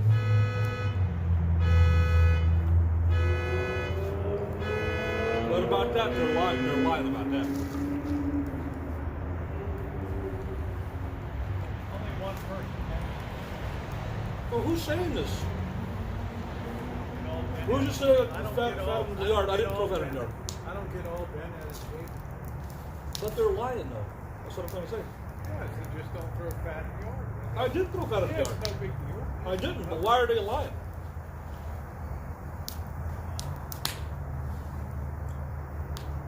I'm eating the fat and putting it in the plate here. It's fine.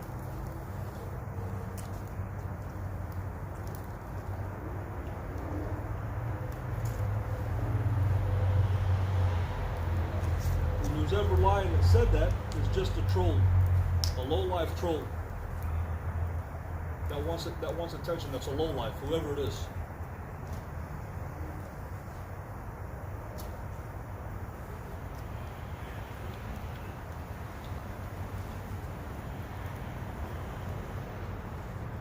Oh man, is it going to be cold tonight? There's not a cloud in the sky. So who said that? I'm not sure who said it. I have to scroll You up. read it. Yeah, I did. I just looked at the comment. I didn't particularly put it. I see a lot of comments.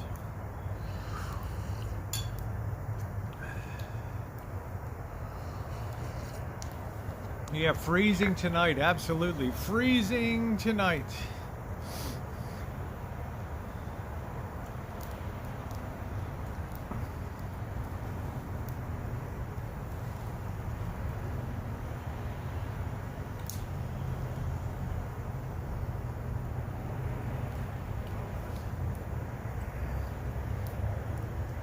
.47 over here. Where are you, Sod?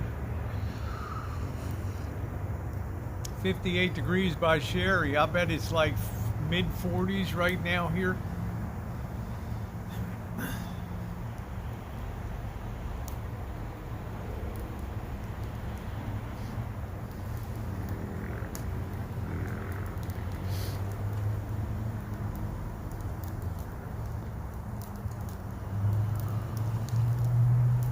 I knew about that, Mama. Thank you. 63 in Chicago. Woo! I don't think that'll last too long.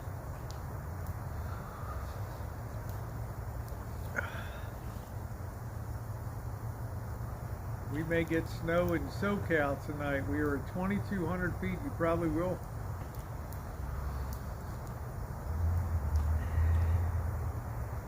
Hard to say, Drury. But I'm looking forward to Narce's big news. Let's see what it is. 45 right now. Thank you, Janet.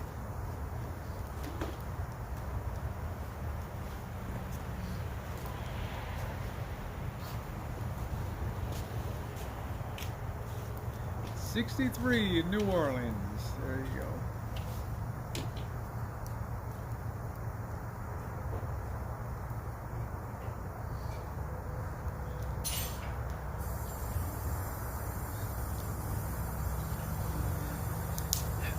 Yeah, nothing like a good cup of coffee after dinner. Western Australia gonna get hit with cyclone. Boss's son driving to Vegas tonight, escorting cars on Highway 58. What does that mean, escorting cars? What does he do? I thought he was a cook. I like the Midwest with record temperatures. 59 in Nashville.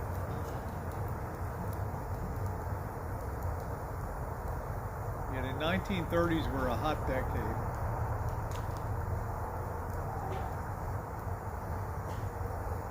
Yeah, the fire's going good tonight. Boy, it took a lot of gas to get that. It took a lot of gasoline to get that going tonight. 71 inside the house. I usually keep between 69 and 70. Yeah, I know, Jan.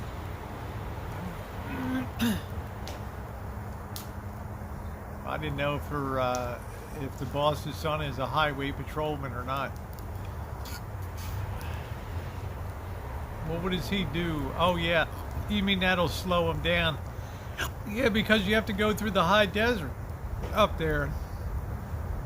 You got to go through... you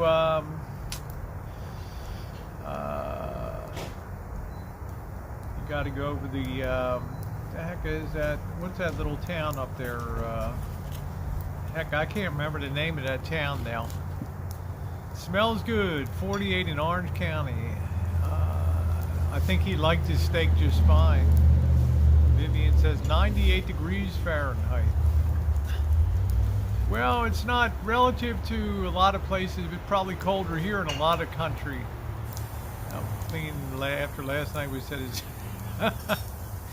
Red Solo. He ended up drying all the dishes and everything. We'll be back in the -10 arena. Light snow here. Yeah, it's called, I don't know, I can't remember what that little town, it begins with the Tehachapi. That's it, the town of Tehachapi.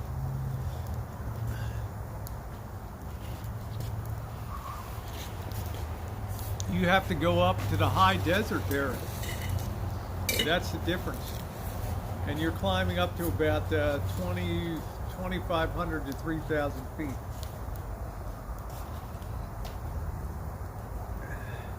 Wow, record snowfall in BC, 40 inches in 24 hours. Wow. I'll tell you guys, the weather is wacky. I know, man. I'm expecting to get to Vegas because of the weather. 2 a.m. The Grapevine is I-5 that climbs over into the LA basin. And it's a sustained climb, probably, I want to say 3 to 4 miles of just continuous climb. And it often gets shut down in winter for snow and icing conditions. Oh, I do fine, Mama. Nothing bothers me in life. Nothing bugs me in life. We're making good progress on the van. Doing a good thing here, so I enjoy that kind of work. Yeah, the weather's very unstable.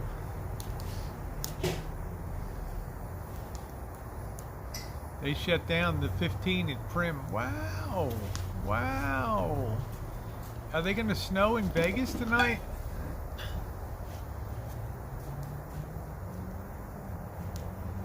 They closed the I-15 at Prim outside of Las Vegas tonight. What? Snow. Snowing up in the high desert.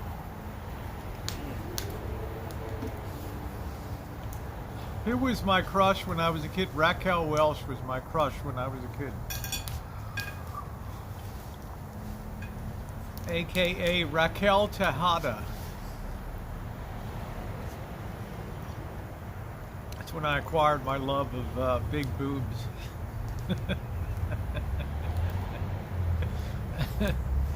Yeah, nothing. At my age, nothing bugs me.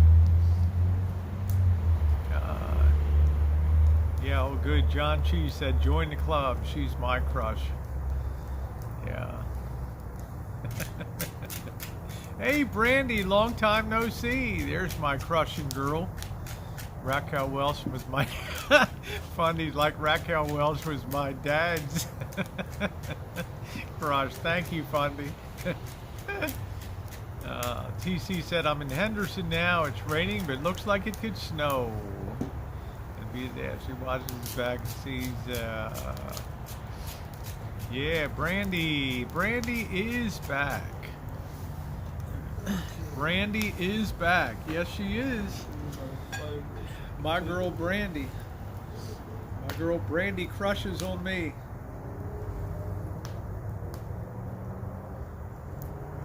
Yeah, I hope you're doing good, Brandy. I missed you, honey.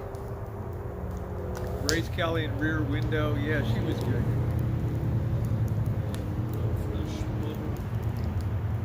Is it creme fraiche or is it... Creme fraiche, that's all I have. Or was it cream, the sour cream? Premium Mexicana. It's the stuff that they put on a Lodes. That's all I have. Oh, okay. What happened to all the sour cream? That sour cream was like 2 tablespoons left. It was really such a small container. There you go. I know, Fundy. I know. You can't have baked potato without sour cream. You put more That's in. standard. There we go. That was an extremely valuable, generous gift you gave Marshall for Christmas. Yes, it was. Thank you. Ursula Andrews.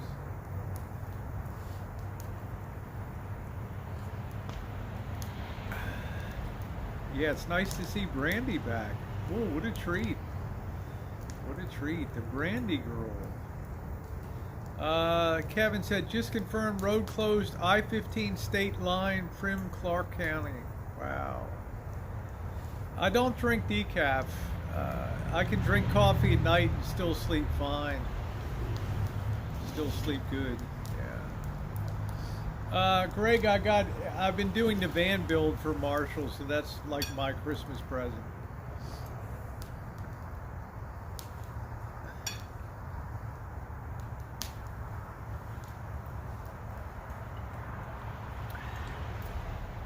I want to get something for Rosie that she needs for baking. Something that she used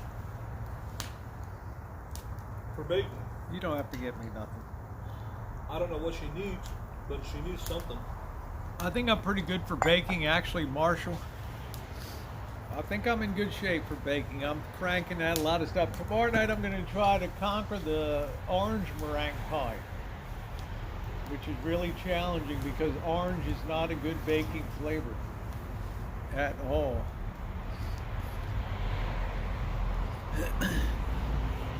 Well, the orange juice that we made the other day, you mixed the navels with the Valencias. It was really good. That's what I'm going to try to do tomorrow night. That's what I need to do to step it up. I need to take the done ripeness of the Robertson navel, Marshall, and I need to combine that with the juice orange there, the Valencia. Yeah. Because the Valencia will give that bang of tartness that you want, and the... you might have to go 50-50. I think I'm going to have to go 50-50. That's correct. And I'm gonna have to add a teaspoon of orange extract too, because orange just doesn't hold well in baking. So look up how to make a fruit cocktail cake. That sounds interesting, Biscuit. That sounds interesting. Yeah, Brandy's like, I guess I missed a lot since Elvis is in your backyard. Yes, you have. Yes, you have. Did you get your flashlight? Ladies, I always need my flashlight. P.O. Box 8457, Santa Rosa 95407. Yeah, Wog, when are you going to do your beautiful video for the RV park? I'm going to look for my computer tomorrow. Today I was kind of in panic mode with the Motorola console. It's probably destroyed through my own stupidity.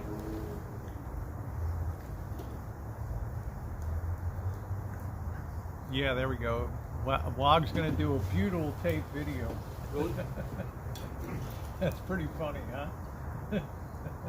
Well, it seems like he's the kind of person that just wants to sit in an RV park. Well, I mean, what he works, so his job is stationary. I don't know if there's much that he could do. Weed dispenser. Yep, I'll fix it. I got it in there overnight. It's going to be sitting in there under the heat all night. Funny, so I'm hoping that'll do a bit to dry it Can out. he sell weed anywhere in California if he's got a license? I believe all over California, recreational marijuana is legal. Right, so if he's got an RV, why can't he get on it, sell it anywhere? Why does he have to be in one spot? But that's where his job is, right? I thought he sells weed. No, I think he works. I think he works retail or something like that. I thought, because I heard that he sold weed. I'm not sure. I'm sure he dabbles in the art of purveying.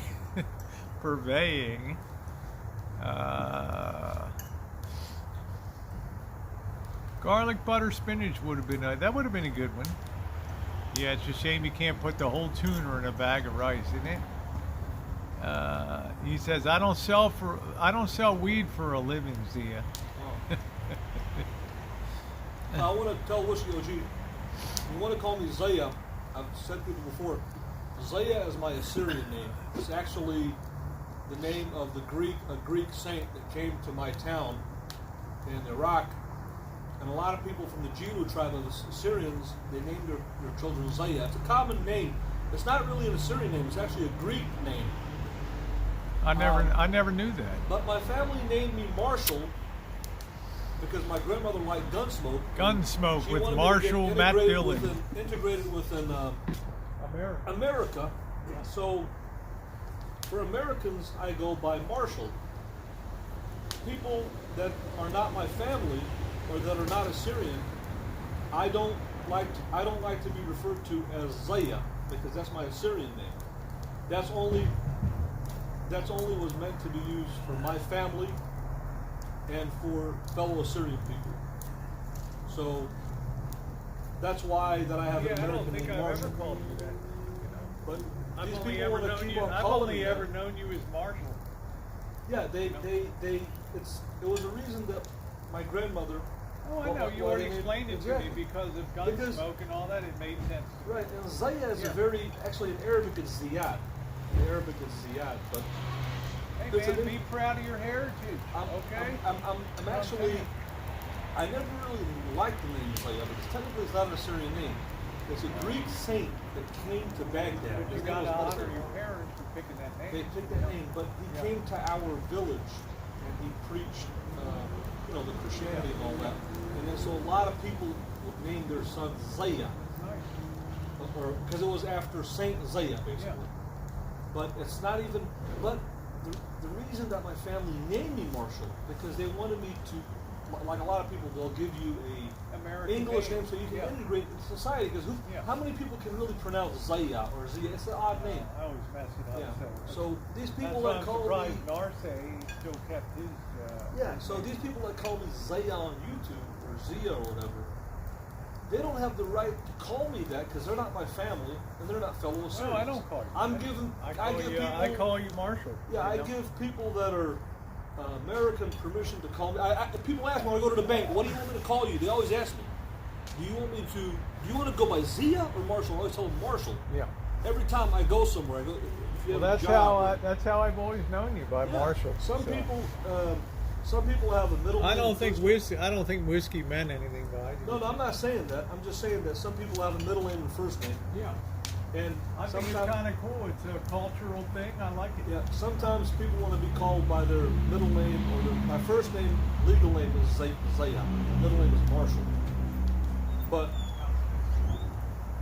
Zaya is reserved for my family or Assyrian people. And that's why in public, wherever I go, I'm referred to as Marshall by American people. They ask me, "What do you want me to call you? What name do you go by?" And I will always say Marshall. That's the reason that my family gave me that name. So that's the permission that I give to American people to call me the name, to call me Marshall, not Zaya. That's my choice. Whenever I go to a bank, or whenever I had a job, or whenever I'm dealing with the public, I'll always go by Marshall because it's an Americanized name. Most people can pronounce it. Most people can relate to it. And that's why a lot of people that are Assyrian, they'll name their children an Assyrian name, like a first name, but they'll give them a middle name, or vice versa. They'll have an American name and an Assyrian name, or vice versa. Because it's part of integrating into our society. Like, actually, the name Sargon Sharukan is an Assyrian name, but it's actually the name Sargon is Sharukan, Sharukinmu. But it would be odd if I had a son and named him Sharukinmu. So they Americanized it and called it Sargon. But it's the name is personal to me. The name is a personal name to me that was given to my family. That a lot of Assyrian people are named that name. But it's meant to be used for me personally. The name is meant to be used exclusively with Assyrian people or my family. Sometimes Arabic people want to call me Ziyad because that's what they use as Ziyad. So I'll say, hey, I go by Ziyad or whatever, for Arabic people, because I'll put a D at the end of it. But the name Zaya comes from, like I said, a Greek saint named Saint Zaya. And he came to Baghdad and preached to people in my tribe, the Jew tribe of Assyria, the different tribes of Assyria, Jew tribe. And then a lot of people started, naming their children Zaya because it's actually the saint's name. So it's a holy name. It's a saint's name. So that's what it is. A lot of people don't know what it means or where it came from, but that's where it comes from. But I have the right to tell the public what I want to be called. And what I want to be called is Marshall. That's the name that I choose. For the general Western American public to call me. Just like Rosie, she likes to be called Rosie.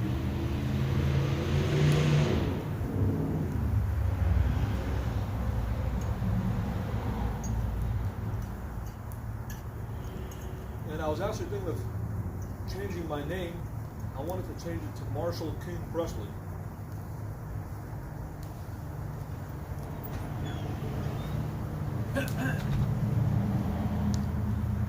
I was thinking of changing my name, Rosie. Have you heard what I wanted to use? What? Marshall King Presley. I don't know. I would keep your the name that you got. I don't Why? think it's a cultural thing and it's an American Well, thing. you It's change your name. It's a nice, but it's a nice blend of the two, I never liked the Zaya because it's a Greek name. Well, how about it honor your parents on that, and all that. Yeah, but well, we're born. We don't get to choose our name. Of course. So when we get older, if somebody wants to become a transgender or to change their name, we change. So if it's okay to be transgender or okay to change, Marshall King Presley sounds okay to me. I probably wouldn't put Presley. I'd probably put Marshall King Camus. I wouldn't change my last name. I would probably keep my last name because that's my family's name. But because Camus is my great grandfather. But the word Zaya, like I said, it's this Greek saint that came. I would rather have been called Sargon, like King Sargon. Sargon Gabriel. Right. You know the word Sargon. The Assyrian name for Sargon is Sharukin, Sharukinnu, or Sharukin. But people Americanize it, so it's easy for American people to say Sargon. You know what I'm saying? Is that Chris Diamond's real name, or is that a stage name he uses? No, that's the state. Okay. He's got a real name. Oh, I thought so. Okay. But people always change their aliases and names, That's cool. If it makes you happy. then go for it. I really never liked the name. I'd rather have a Sargon or something else. Well, Now, Marco, you idolize Sargon Gabriel, you know. now I was thinking about this. I know my grandmother named me Marshall, but I wonder, because I would keep that but I wonder who named me. It was I think it was, maybe it could have been my grandmother. I'm not sure. But a lot of people don't know what the name means. They throw it out, but they don't Probably even- your mom, probably your grandma had input into it. You mean my first name? Yeah, yeah, Well, she did name me my middle name for sure, 100%. yeah. I know. I mean, Maybe she named me the first name too. Well, is Janet's real name, or does she have a serial name? No, that's her name. Okay. But yeah, probably, probably my grandmother used it because she did name me Marshall. Probably. I just But, call you Marshall. That's all I've ever known you. But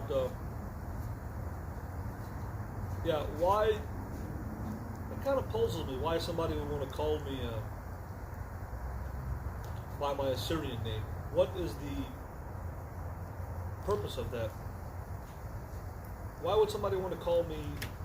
You know, isn't that kind of weird? Why would Whiskey OG want to call me Zaya instead of Marshall? Who? Whiskey OG or anybody else? What I don't is know. the I don't know. fascination with this name? It's unusual. You know. But it's kind of unusual because he's not my friend. I never met him. He's not Assyrian. He's not my family.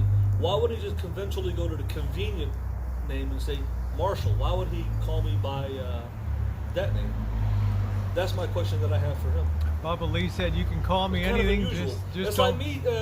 It's like if I found Whiskey OG's middle name and called him Ronald. If I did a Google check on him, wouldn't it be unusual for me to call him Ronald? Well, Just he's by his middle name. I don't even well. know He him. did. He did say he's been calling you Zaya for over 2 years. Well, a lot of people would call me that, but I have told. Yeah, I get it. Deborah, how you doing? I think it's just kind of unusual. It's just unusual, you know. You don't like to be referred to by your original name. You No, I always mean say they you wanna call be me referred to as Steven, Rosie. they call me Hosey, all kinds of names. Just doesn't bother me that much, you know. No, it doesn't. It doesn't bother me. I'm just saying it's kind of unusual because I have no. He's not Assyrian. He's not my family. I've never met him. He's not. Thank my you, friend. Shay. Said your chat is wonderful. Thank you. So I just think it's unusual. It's just unusual. You know what I'm saying? It is unusual. It's It is. unusual. But when you It go is. in public, you go to a It's bank. like when Chinese people here come, they go to a professor in China and then they get an Americanized English name. Right. Yeah. So people can, Yeah. Because it's too hard to pronounce, you know, the Chinese names that So- they have. Sun Yi and Well, did you get a Chinese name in China? What Yeah. do they call it? Really? Oh, you had a Ho Chinese. Si Di. Who? Ho Si Di. Yep. They always put the last name and then the first name in China. They Oh. always put the surname of the family first. And then they put the, hello, thank you, Stargazer. China, they always put your family, like they'd put Camus, and then they would say Zaya Marshall, you know, behind it. So you had a Chinese name? Yeah, What was it? yeah. I told you, Si Di. Su Ho Si Di. Ho Su Di. Ho Si. Ho Ho Su. Si Di. Yeah. Yeah, you always get you know, you known in business is printed on, because they don't read. A lot of people I do business with, they don't read English, so you have to have a name that they can call you when you go meet them and stuff. So Right. Well, it's like I'm saying, like if I found out his middle name, and say his middle name was Ronald, I think it'd be odd for me to come on and say, "Hey, Ronald, what's up?" It's just not. There's just something odd about it, you know. I don't know. People have already found his information anyway. I haven't forgot what his. I'm real gonna name grab was, the. but I don't even. Hugs, Janice. I'm gonna grab the gas cylinder anyway. Yeah. It was just kind of weird. I guess you never knew that about China, that they would give you a Chinese like they give an English To sign. kind of integrate into society, yeah. Yeah, because you need to have business cards printed. And all that, yeah. They don't know how to pronounce English. So they give you like a Chinese. Yeah, exactly. It's just tradition. Yeah. My girls went by Chinese names for the first years they were. Yeah, this is the same thing with any country you go to China, you come here, you got to somehow integrate into the society. If I lived in Mexico, I'd probably get a Mexican name, Fernando. In other words, they got a Hong Kong birth certificate, and the first thing they put is their Chinese characters name. Right. That's on the ID card. Yeah. That way you can go to China, you can do business.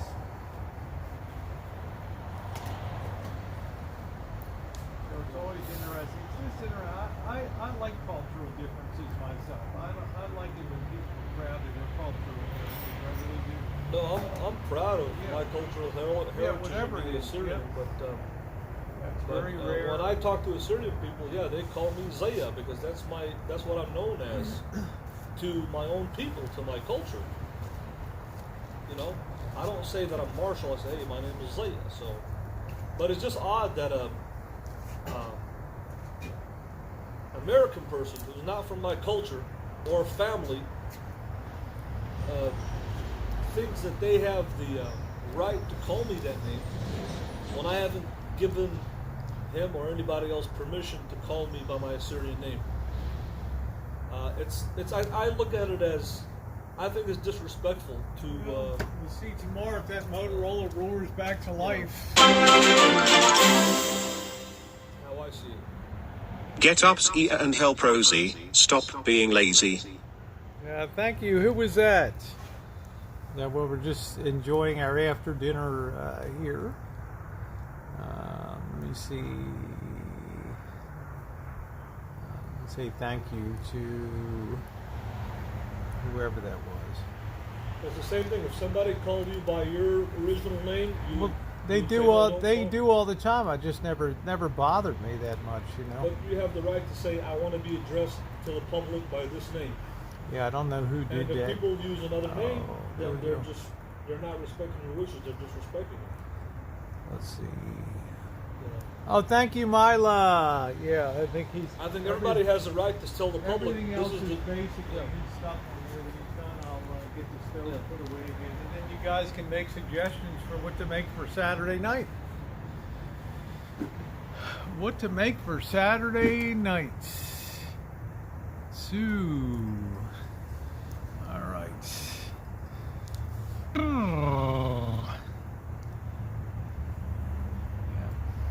I always respect everybody's wishes. I have the choice to say to American people, I want you to call me Marshall.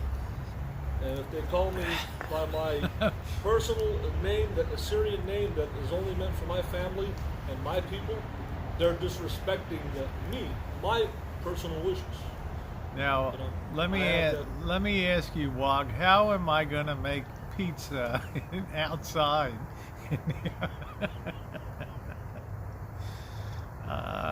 Yeah, and he said, well, we got beer battered fish. I don't know if I want to plug in the deep fryer and all that. Seafoods, yeah. Well, I just did a shrimp stir fry, beans and franks. I need something a little more challenging. I liked it when Marshall. Yeah, butter chicken. What do you think about butter chicken? Too much work. Too much work. Okay. Indian food is not. It's not a 5-minute stir fry Rosie dish. Well, I was That's more a than lot of work. I was more than 5 minutes. Indian food is just a lot of work. You got to do a lot of work with that. And Rosie, she has to have those 30-minute Rachel Ray dishes. They're the best kind. I can eat fast, you know. Yep. Butter chicken is you got to be a chef for that. Make some homemade hush puppies. Baba ganoush. That would be interesting. Baba ganoush. Perfect broccoli beef. I've done a few Chinese things. I just want to try to do. I like that I like that he challenged me to do the chicken cordon bleu. I like that. That was good. That was a good challenge. Hola, Gypsy Mom. Frog's legs. Thank you, Hot Frog. Tequila lime chicken has many vegetables, so it will come out fantastic. Creamy chicken over noodles with peppers and onions, mushrooms. That sounds pretty good. How's that? All the citrus you have, you should be marinating your own marinade for carne asada. How about a tequila lime chicken, Marshall? What? Tequila lime chicken. Tequila lime chicken. Yeah. It sounds like some sort of Americanized food. Tex-Mex food. Oh, Rachel Ray makes skillet pan pizza on the top burner. That's interesting. Something Italian.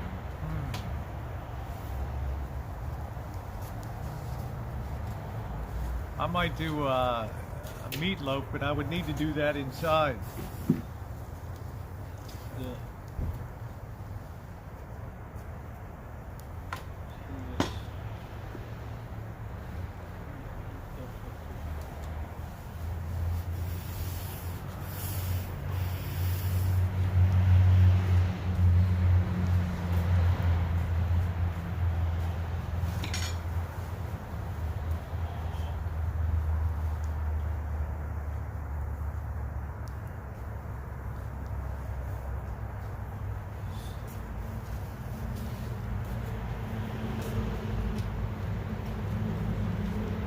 Talking about a meatloaf with like a ketchup vinegar. It sounds pretty good.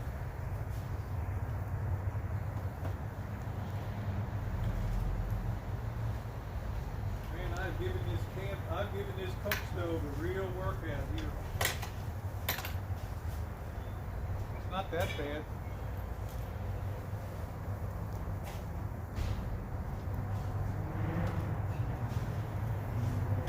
It's done a good job.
This thing has done a good job, this gas one. It's done a good job.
think I have that much more wood back there.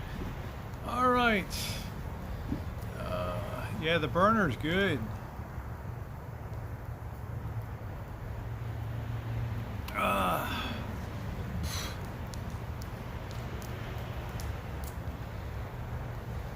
Well, everything else on there is his to take care of, so. Except for the beef broth. Roast a whole pig. Yeah, it's a butane, it's a propane stove. Yeah, I'm just gonna grab my beef broth here.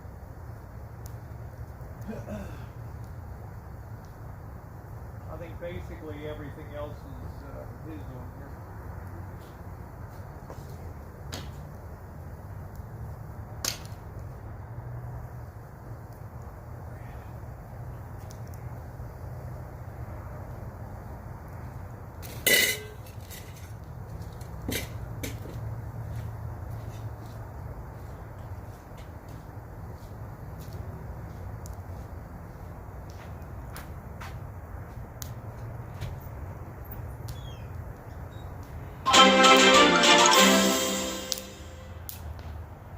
Zia, get out here and help clean up the oily mess you made.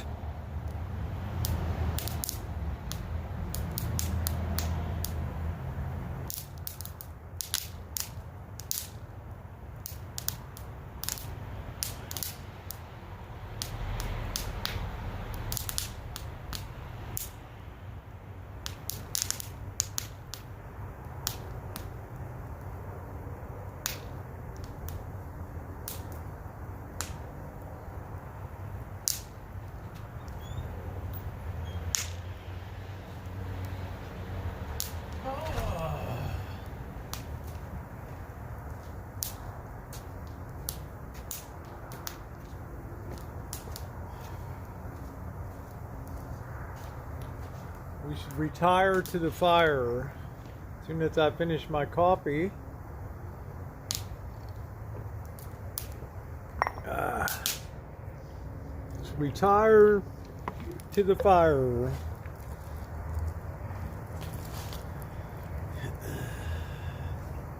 Clean up my beer cans.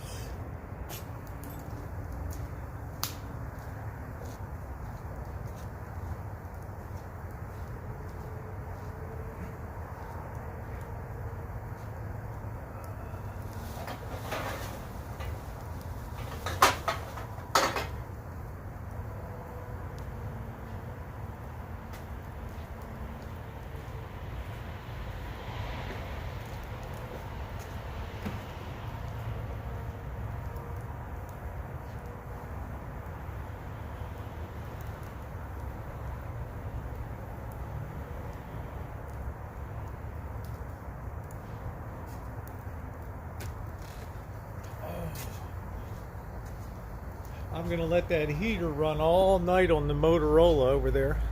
Let's go over to the fire, guys. Finish up my coffee and digest the meal here. Let me flip this around. There we go. Oh.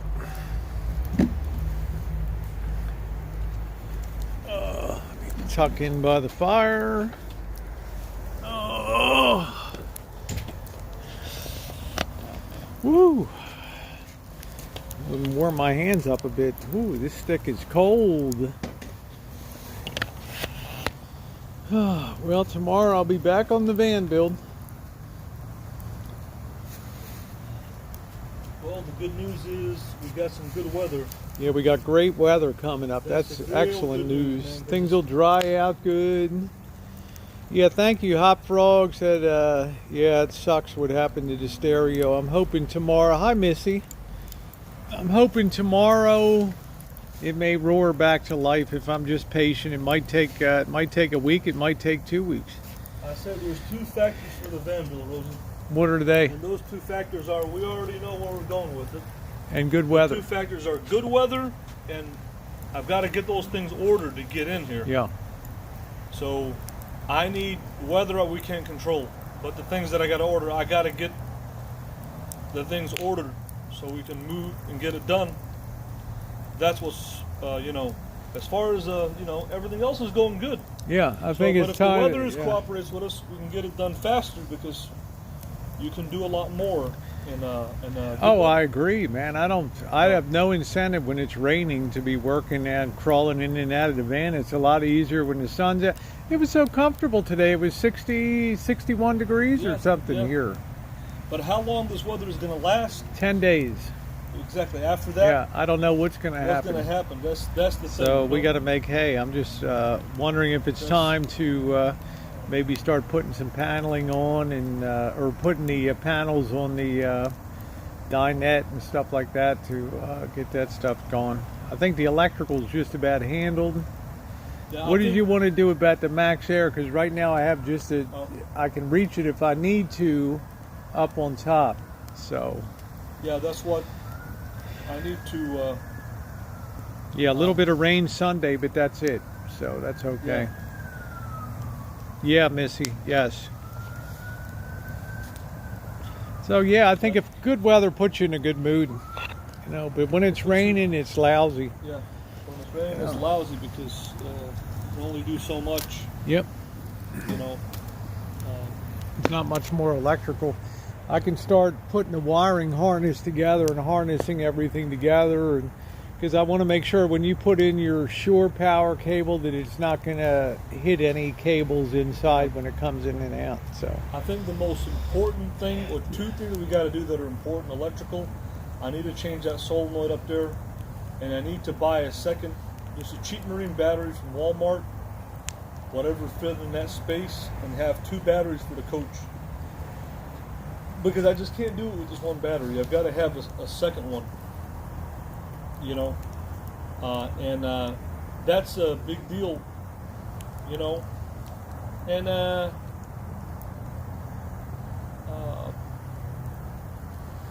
I think that's the key. I gotta have that. But I think the electrical came along really good. It's ready to go. The cutover can be done.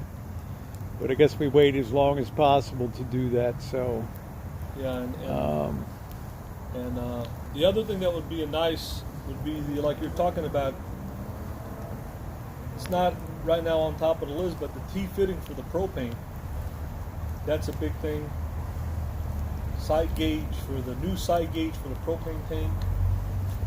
You know, but I think right now,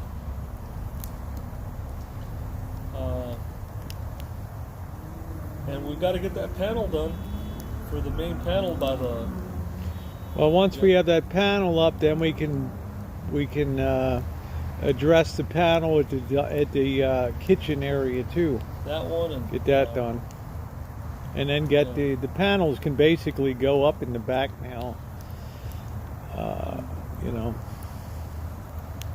so.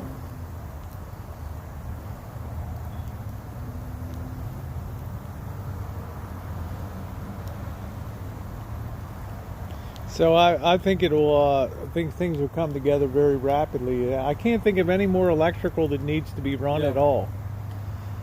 You know, the rocker, the runs are already there for the ring lights. It's already there for the awning lights. We have to make sure that's weatherproof. We have to put a little drip bend in that so if rain does come, it'll drip off of the wire and go down. It won't go into the refrigerator vent area and go down to the bottom. So I'm pretty happy.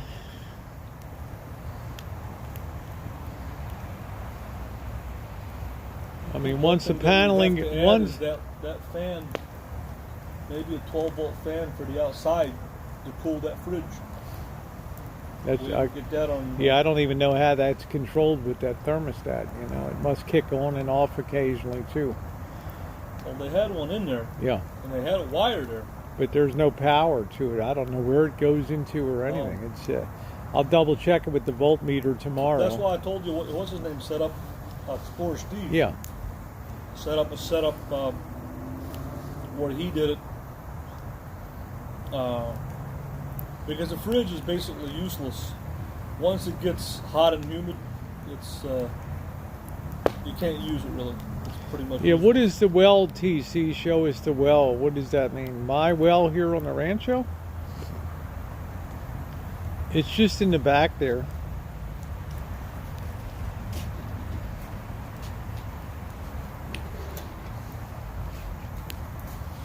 Oh boy. Don't want my phone to overheat. Which house red Solo Cup?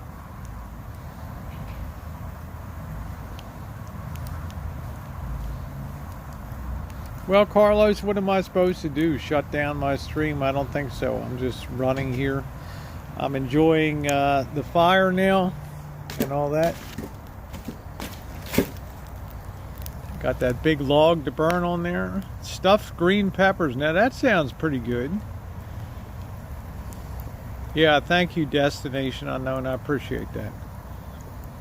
Well, like I've told you guys before, I've certainly enjoyed doing this. I particularly love doing electrical work.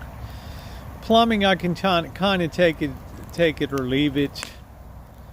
But the gray tank has never been capped off in there, so it needs to have a action vent. In other words, when the sink is run, then the vent opens and then it closes again.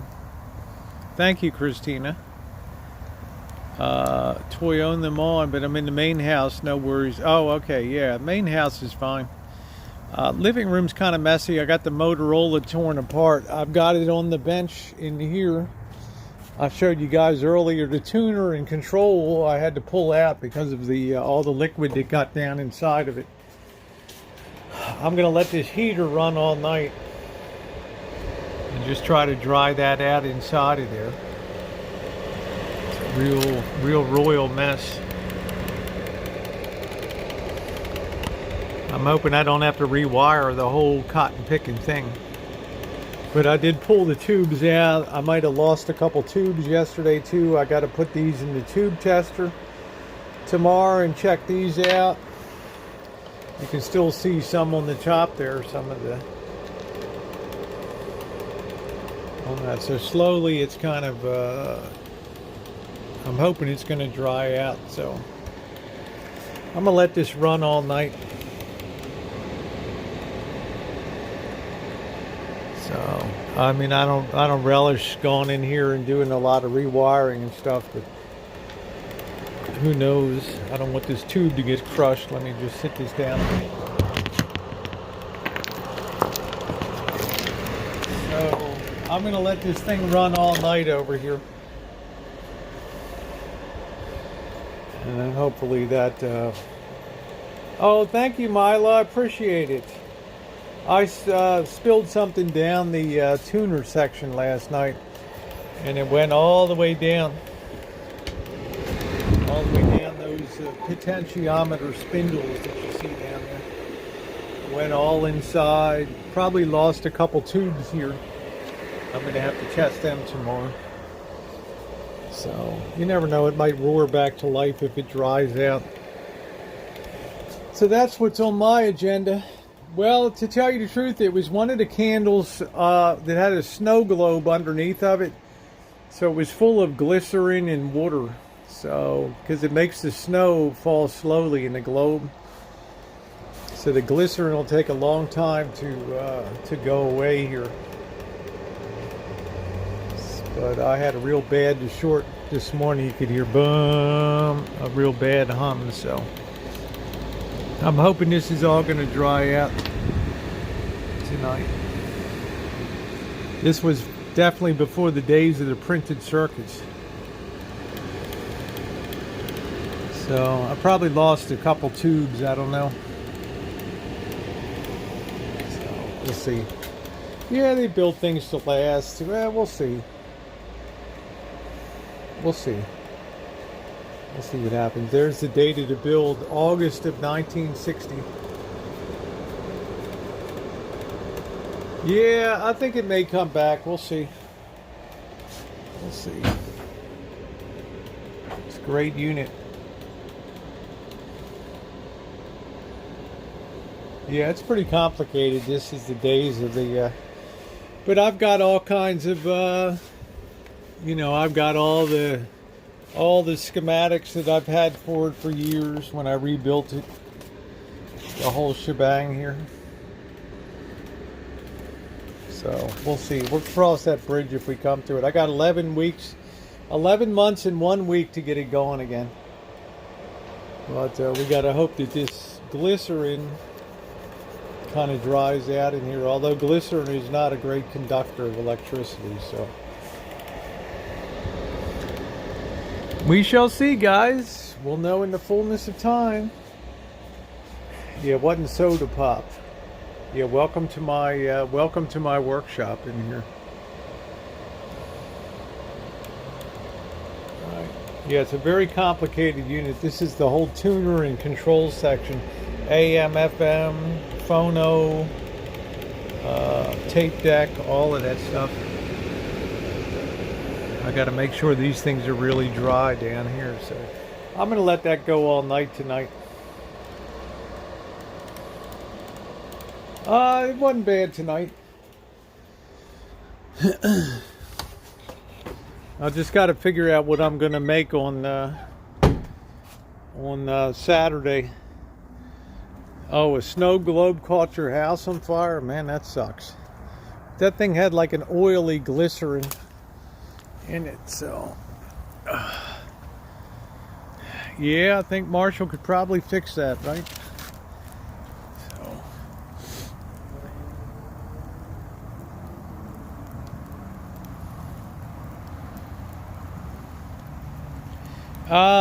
There was a snow globe with a candle on top of it, and the candle fell over. And when it fell over, it broke the top off of the snow globe, and all that fluid came out with all the sparkles and everything. So it was a real mess. A real mess. And I'm not going to lie to you guys, I was a little tooted up last night, so that's probably what being a little tipsy last night. So JK, how you doing? Yeah, it was definitely my oops. Elbow was definitely my oops. I can't blame anybody but my own stupidity for that. So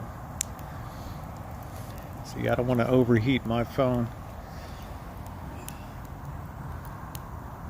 No, it was one of the it was a nice one. It had like the peanuts things in it. I felt kind of bad for Jen. I had to tell her the news this morning, but she was more worried about the Motorola than the snow globe. I was bummed out for Missy Jen because that was a gift for her from a very nice, a very dear friend. It was a 2-candle set. And I know she liked it a lot, so we had it kind of showcased on the Motorola last night. But stuff happens in life. She understood. She felt much worse about the console than the snow globe.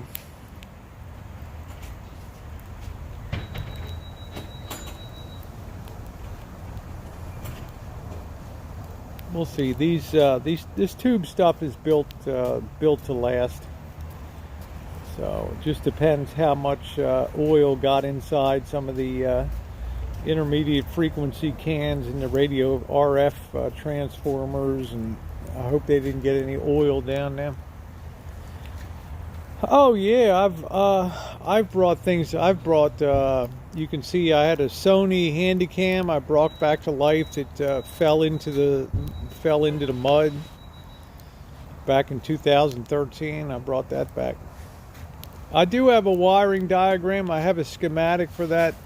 There's this company in Chicago. It's called Sam's Technical Bulletins, and everything made from the 1920s through the 1980s.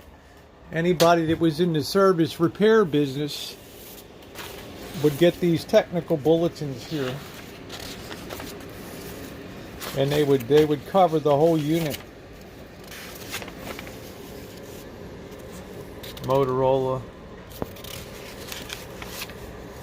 how to align it, all that. There was a 20-part series on how to do the dial cord and all that stuff. So yeah, it's pretty thorough.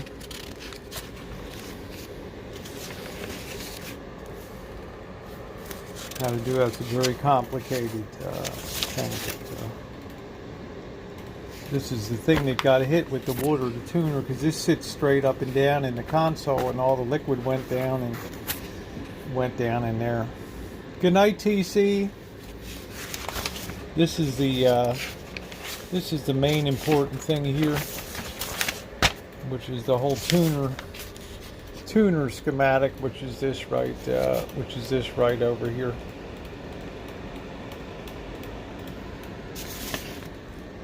That's all the wiring diagram. I just hope it didn't get into these things here,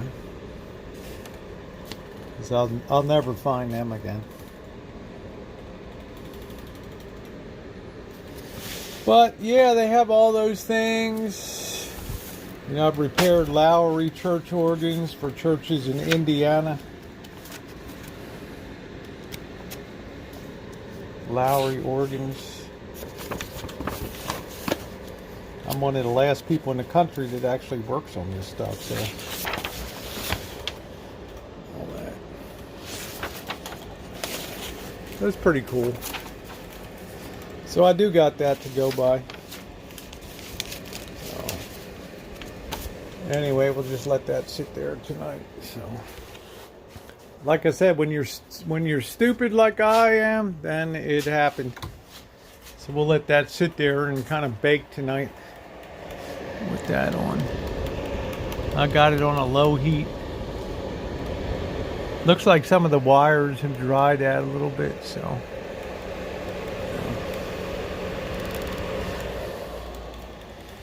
Oh, I used to hang around repair shops when I was a kid. TV, electronics. I enjoyed building my own kits, like Heath kit things and all that. So, well, I'm pretty dumb what I did last night, Vicky. Really a dumbbell. So that's like my pride and joy. Not me, Ben.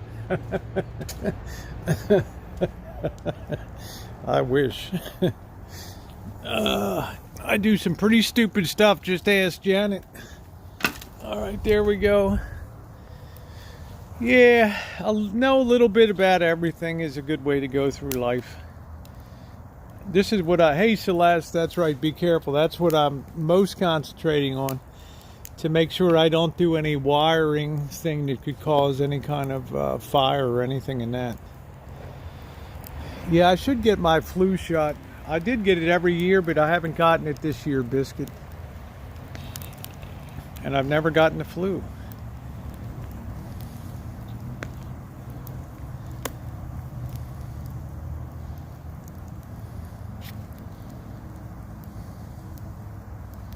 Yeah, I think so, Elbow Babbles. I think the old-fashioned radios and stuff were built to take a beating. I'm going to go in there and test all the tubes. I probably shorted a tube out or two. And this sucker might roar back to life. You never know. Yeah, I reckon I'll get that flu shot.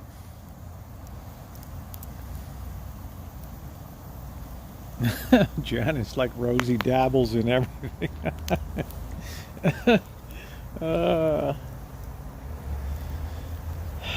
That's for sure. Nice fire. Boy, if we burned a lot of wood, there's not a heck of a lot of wood left.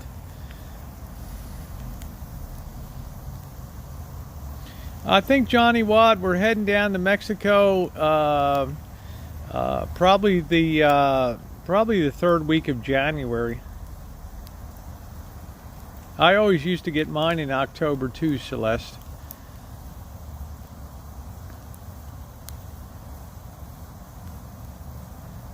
Yeah, some people do that. Remember, the flu shot is just it's aiming at a target. Some years it hits the correct strain, and other years it just misses it by a mile. You never know. They just try to take a guess at what the most active strains of flu will be, and then develop it. Sometimes they miss. Just torch the van.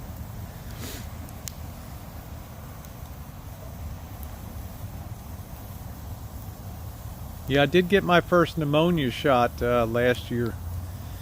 I need to get the shingles vaccine too. This year we're giving flu shots that have a RFID chip in this, then we can track you. The mercury is a good base for the RFID. Yeah, they make it a year in advance. They try to make the best guess about what the likely 4 or 5 strains, and then they'll incorporate that into the vaccine. Wow, you got your first pneumonia shot at 25. Yeah, so that's why I'm not too worried, Mila Bell. I've heard that it kind of missed the target this year, so I'm not particularly.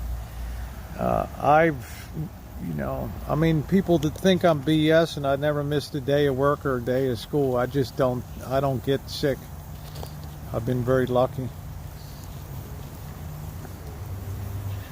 Oh, because they removed your spleen. Okay. Oh, you're only teasing about the flu shot. Okay. I got you. I understand.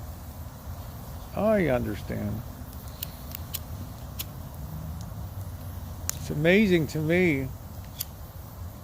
The shot that's really painful to me, hey 420, is the tetanus shot. Man, is that painful. And the flu shot's painful too. The pneumonia shot, I didn't feel anything. Problem with the scan or radio. Yeah, it's possible. I've fried my radio. Wow, that's weird. Maybe it had a short or something like that in it. Yeah, some people get sick from the flu shots, but I think it probably saves lives. Yeah, I'm definitely getting the shingles shot.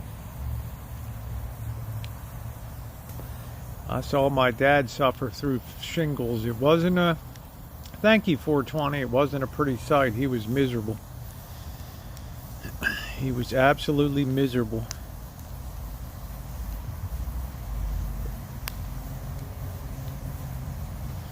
Well, my tetanus was all up to date and everything, so I was good. Once we cleared out the floor and got everything cleaned out, the van was pretty much sanitized, and then just putting stuff back in. Yeah, nobody gets sick from flu shots. It's just that the coincidence or just an unhappy occurrence that sometimes you'll just hit it when the flu comes around.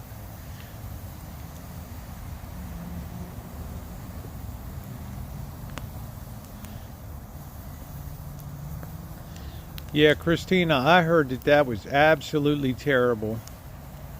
Yeah, you can get Hep A shot, Hep B shot. Hep A, I think I had that when I went a two shot series when I went over to China.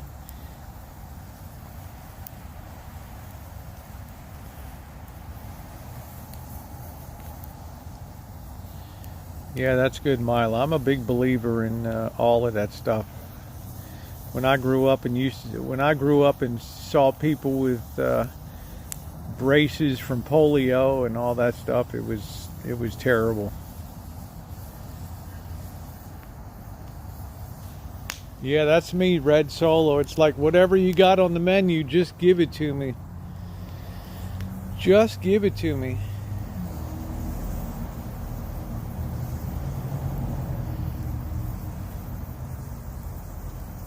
Yeah, that's awful, Missy. I feel bad. You go through a lot of stuff. If it's not you, it's family and all that. So, my heart, I really feel for you.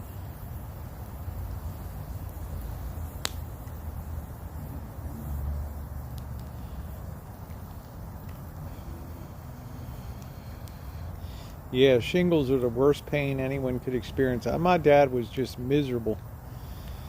Yep, 2 shots for the A. The Hep B is a 3-shot series.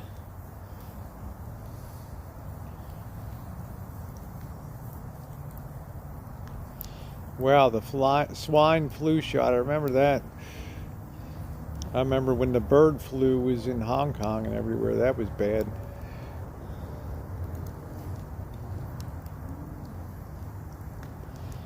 Yeah, so I'll tell you, Mila, I got to get that as soon as I can. That's what she said. Give it to me. Yeah, surprisingly, the flu shot really burns me. I'm not sure what he's doing. Not really sure, but I'm enjoying the fire.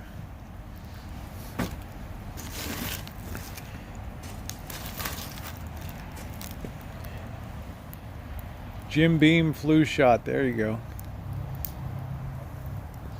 Yeah, I had a one time I had a kidney stone, and it was like an electric shock. It was so bad. But luckily, it passed. Well, nice and quiet out. Just enjoying the fire. Yeah, SARS. That's another bad one. That was a bad one. That was a terrible one. SARS.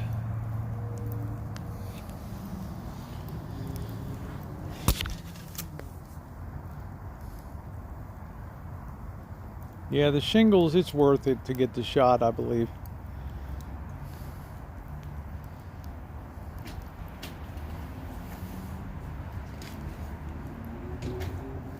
I was just thinking about a couple things here about.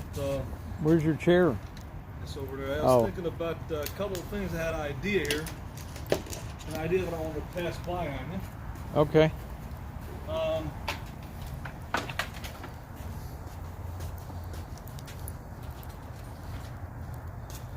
And I'll tell you what the idea is. All right. Let's see.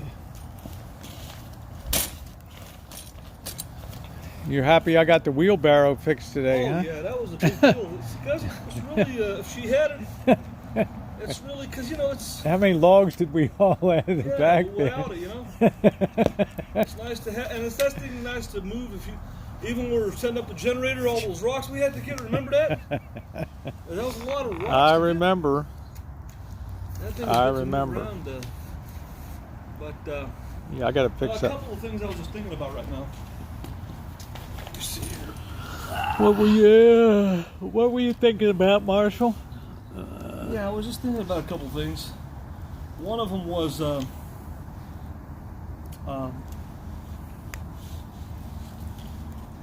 this over here.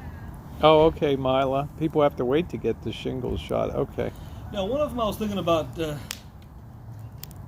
What would I get Rosie for? What would I want to get Rosie for Christmas as opposed to what she wants? But It's never what I want. It's like, But give I me think some plates. there was. I just brainstormed a couple things. You know those chef hats, but not like the goofy Chef Boyardee one. Right.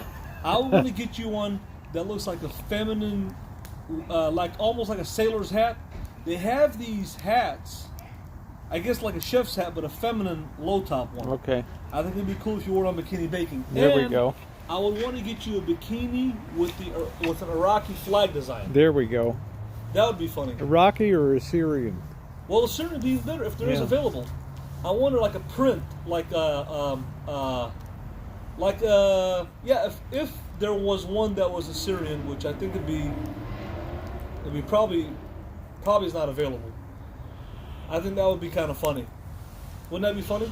I think that'd be cute. To have the Assyrian flag on down here, and then have the or Iraqi flag, and have like one of those feminine chef's hats. I don't know if they make them. Do they make them? I don't know. They call them a toque.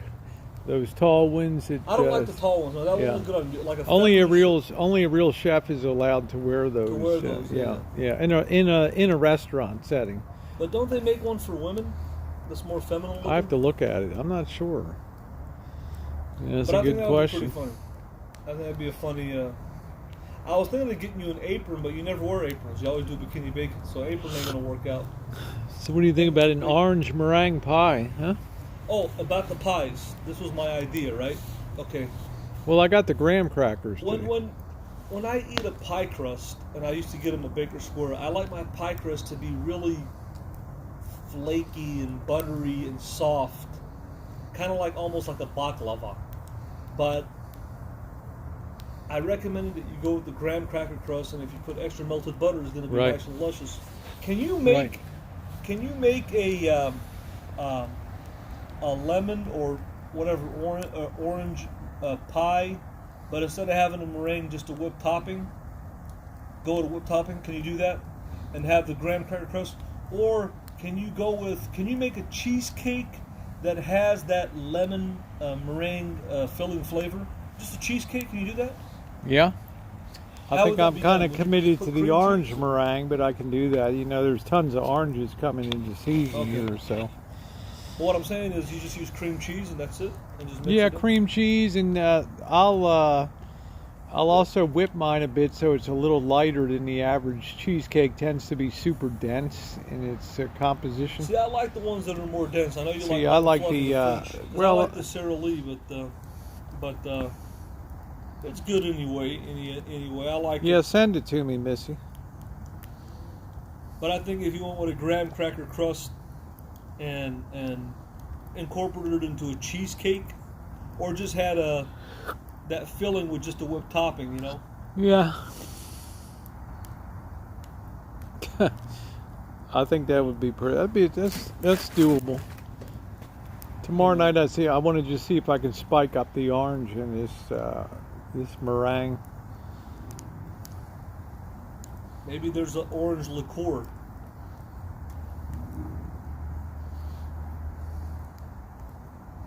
Now, one problem with bananas cream pie, when I used to get it, if you don't eat it right away, the bananas turn brown Oh, okay. on the inside, you know. But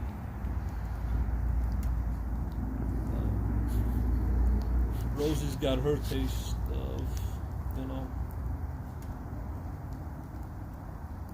Well, we've been eating good here. We've been having fun. I think that, you know, I had a taste for the Philly cheesesteak. And you ever had a good Philly cheesesteak, Rosie? I've never really been too much into Philly cheesesteak subs. I'd rather have a Italian beef sub, to tell you the truth. And with a lemon ice, there's nothing better on planet Earth than that combination. When you go in, remember Franny's, man, in Chicago? Wow, that was good. It was worth the haul to go up to the airport there. Yeah, I got the Grand Marnier.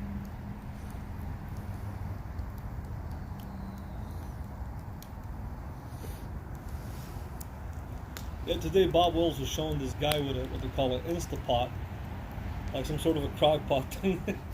He was talking about, just, you know, the guy was talking about warming tamales up in there. I think it works on 12 volts. Yeah, they're good. Janet got me a nice, and I hope you got your gift card, Janet. I asked the boss, but he was clueless about it, so. But Janet got me a nice deep fryer. I want to try that out. I got some Louisiana fish fry. That would be a good thing to try. Because I try to do that in a skillet, and I just can't.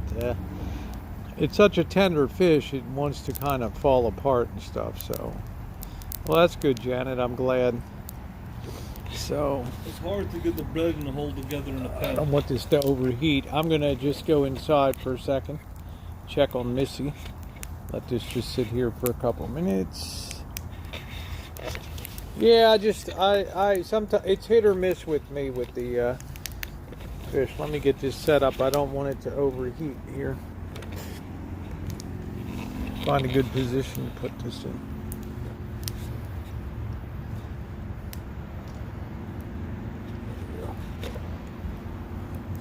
Yeah, I've had a lot of fun with the outdoor baking and stuff. So, all right, guys, I'll be back in a second. You need anything or go? I don't think we need this anymore, do we? No, I don't think we need those lights. I think I'm going to shut those off here too by the shine shack. Shut them off. Yeah, I don't need those. I'm going to shut this light off.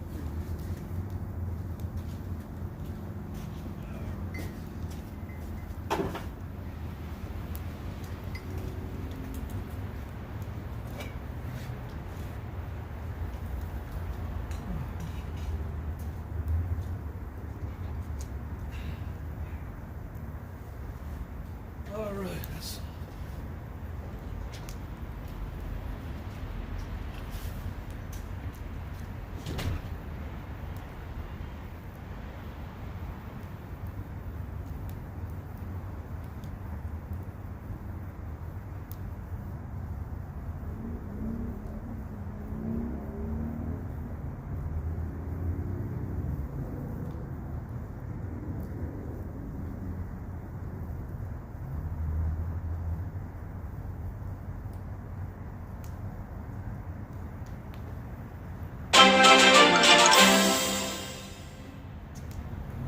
Hey Zia, it's not too late. Get Rosie a deep fryer.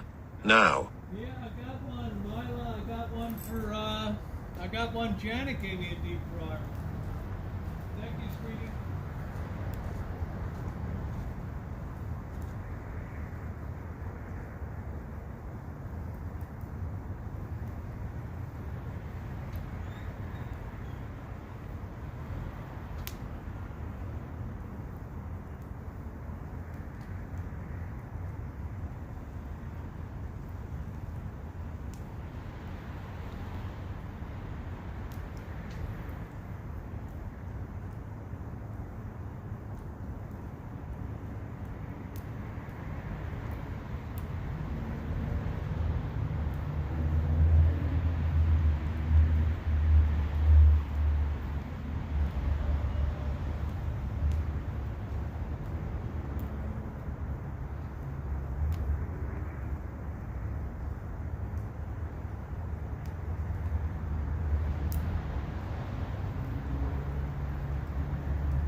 I got one of my nice oranges here. Thank you, Mila. Much appreciated. Got one of the Rancho oranges. Sit this here while I... Lizzie, by chance, did you take that wooden spatula? I have it. I cleaned it off inside. Oh, so okay. Yeah. What's going on, James Dean? Nice to see you, man. I'm having an orange. Yep, the oranges are ripe. They're getting better by the day. Yep. This has got a coffee on brew. Yeah, maybe the good weather we could put that vinyl on. Yeah, that would be good. Yeah, that would be a good project. Everyone. Yep. Oh, okay, Mila. Thank you, sweetie. Maybe put the vinyl on tomorrow. We got to keep our hands super clean, or we'll white vinyl, man. That's could be a disaster. I don't know. Hard to say. Yeah, I'm gonna love the deep fryer. Yep.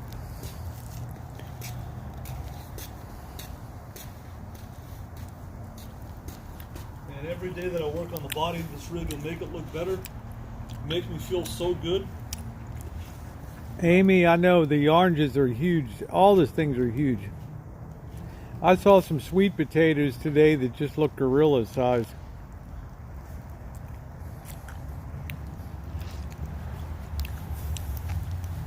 You get like one orange, you get like one apple in a pound now. They're so huge.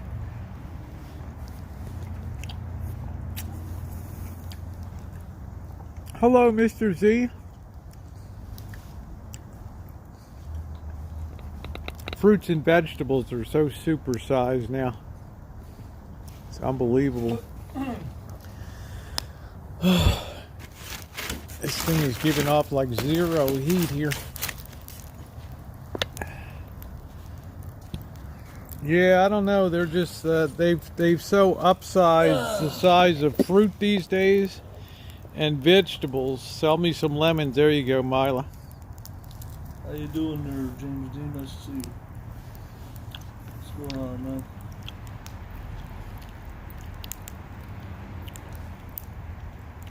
Nice to see Mr. Z is in the chat. How you doing, Mr. Z? This thing is about to fall off here, Rosie.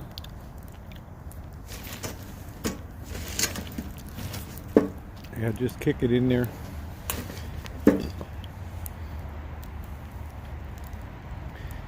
Yeah, maybe we'll start doing a panel tomorrow. Panel? Oh. The vinyl. You know. The vinyl. Yeah. Yeah. Vinyl. Yeah. thought you Oh, said there you go, YouTube Julie. They'll be coming.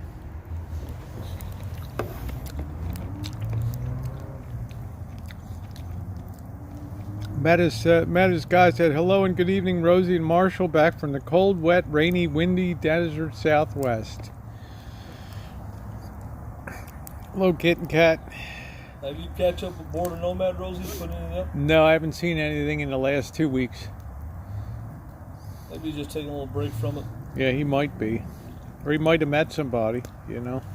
Yeah, he might have met a girlfriend. He might have met somebody. Thank you, Amy. You never know.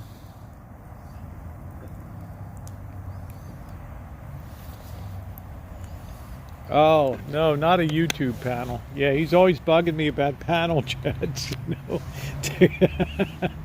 It's like, man, I can't believe you don't do panel chats anymore. Who? Me. You're always bugging me about panel chats and stuff. No, I just... Will Rosie bring panel chats back in I want her 2020? to bring the RV community. You got RV Debs and bring RV people.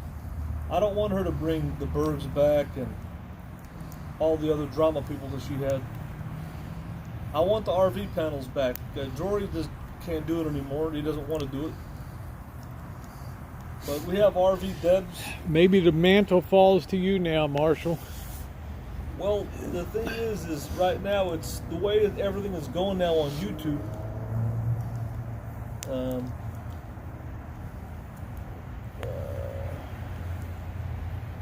Let me get rid of this one guy.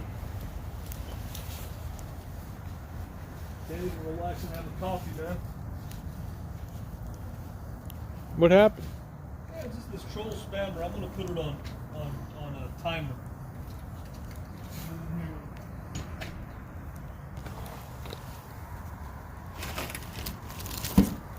Man, this log is hard to burn. It's friggin' mulberry.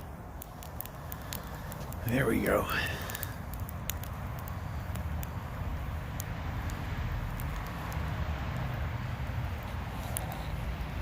Now it's starting to look better. That big mulberry log. I don't think I've ever put a timer on my chat, ever.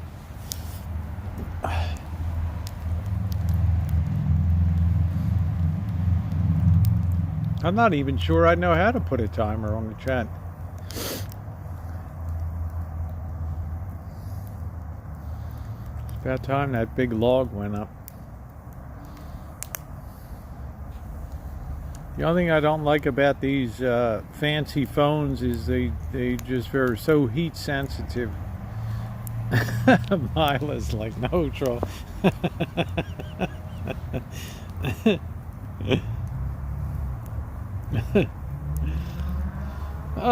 So it's going to be interesting to see how the orange meringue pie does tomorrow. That should be interesting.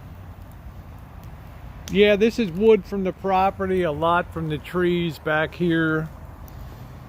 We're always having to drop trees and do heavy pruning and things. So this big mulberry tree here needs to have two huge branches cut off of it. Yeah, I think it's good. Yeah. I think it's gone a little better now.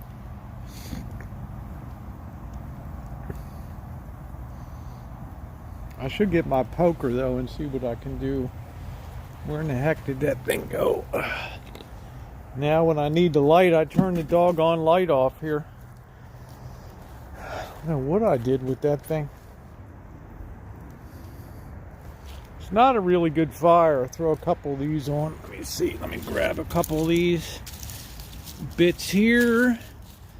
Throw them on. There we go. I don't know what I did with my big poker turner thingy. Trying to pick up a few things on the ground that got kind of left behind. Sorry for the camera movement. So these on the far. There they go. All right.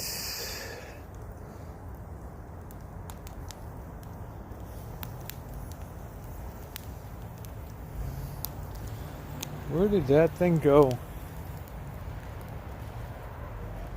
Let me turn this light on for a minute here.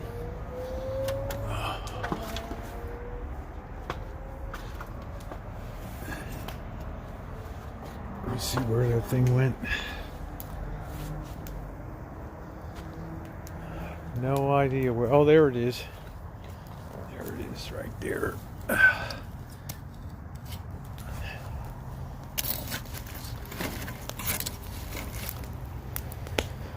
Let's turn that log a little bit. There we go.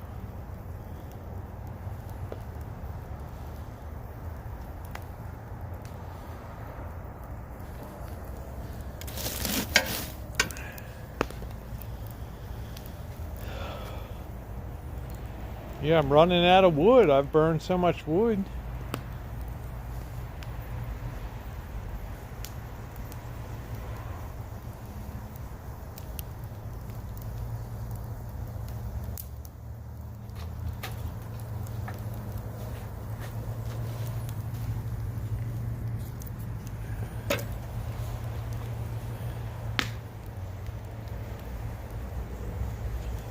We source all of our wood from the property here. We've never had to have wood delivered in. There's always trees that need to be cut and big. Like, see this one over here? I don't know if you can see the big branch here, but that's hanging way over. I was worried it was going to come down and crush Marshall's RV in a windstorm. So Yeah, it's kind of scary. it is kind of scary. And then we have these huge redwood trees. You can't really see them back here, but I'm going to turn this light off now.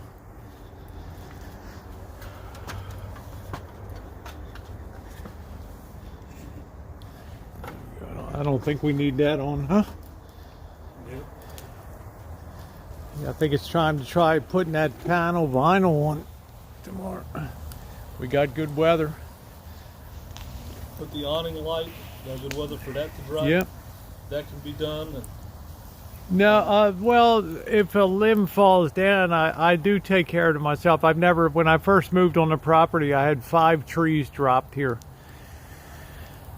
Other nose trees, I've done all the other cutting here of things that had to come down. 2 reasons that you can't park an RV here. It's going to sink in the mud when the rain, and plus you don't know if that branch is going to fall. Yeah, I don't. So I need to have a branch taken off of each side of that tree to keep it balanced.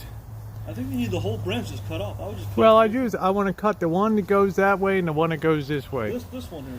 Yeah, and the one you have to balance it with the lower wind on the other side too, or else the tree will be unstable. So, yeah, I need Coach to come down and take care of that.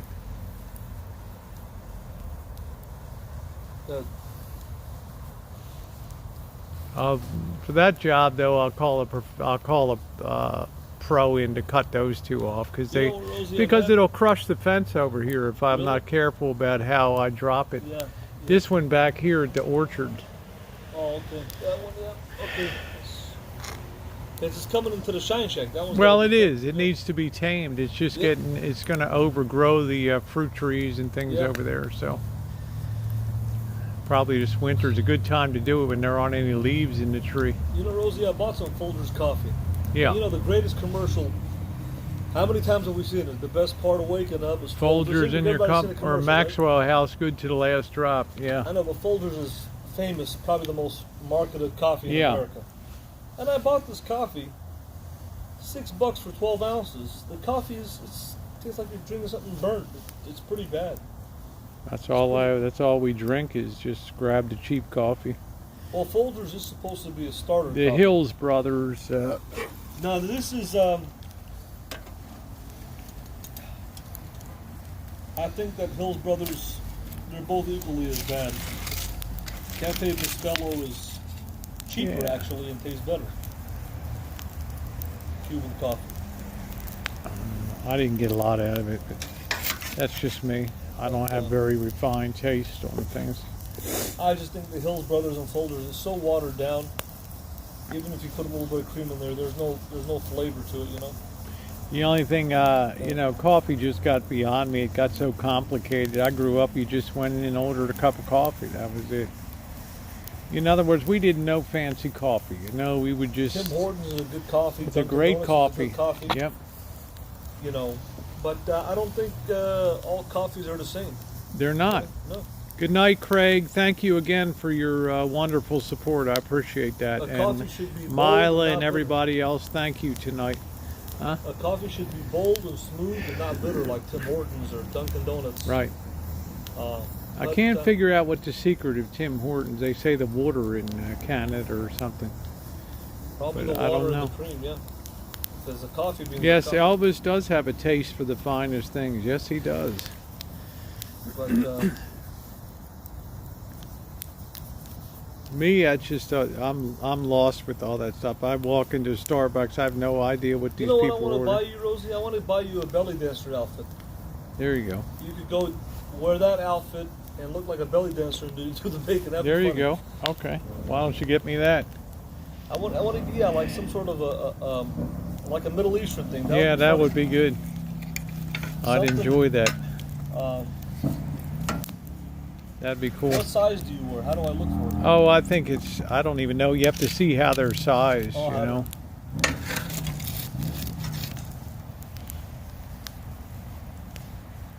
Like an Arabic thing. Yeah, that'd be cool. I thought about getting that before. So I think maybe we should try to do the vinyl panel tomorrow and get that out of the way. We're ready to close. There's nothing else we need behind that wall. And I Yeah, can we put a piece of trim in each corner, in the corner, and Yeah. get the bottom If we- piece cut. Yeah, if we do those vinyl panels, Then we can put the dinette into that area and then hook up the, you still have to make the backers for the dinette. yeah, I need to make the backers, Now I was thinking about the paneling, not the, we got the backer, well, when yeah. you put this paneling in the dinette, right? When it comes to the bottom paneling, if you cut it square and just put trim, and you put a cushion, the cushion would fly off. That's why I've seen a lot of dinettes where they'll put the panel, and it'll have like a little round edge to it. It'll be elevated a little bit above the frame, so it could actually hold the cushion from flying off. Hello, Swiss camper Ronnie. Nice to see you. Yeah, the fire looks good, doesn't it? I just want to make sure when you depress the cushion sitting on it, you're not going to feel a lip on the edge of that underneath of your thigh. You know what I'm saying?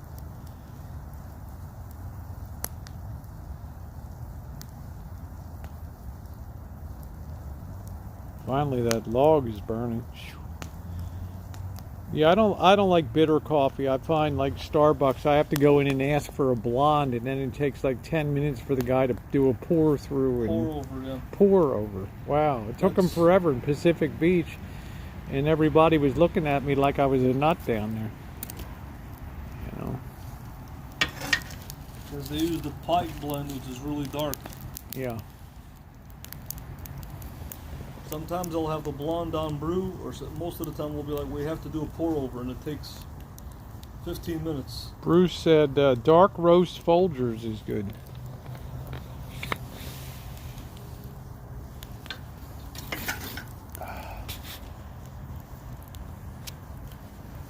Yeah, I don't even understand the ordering at Starbucks. People go double latte caramel froth with double whip, and it's just not my era.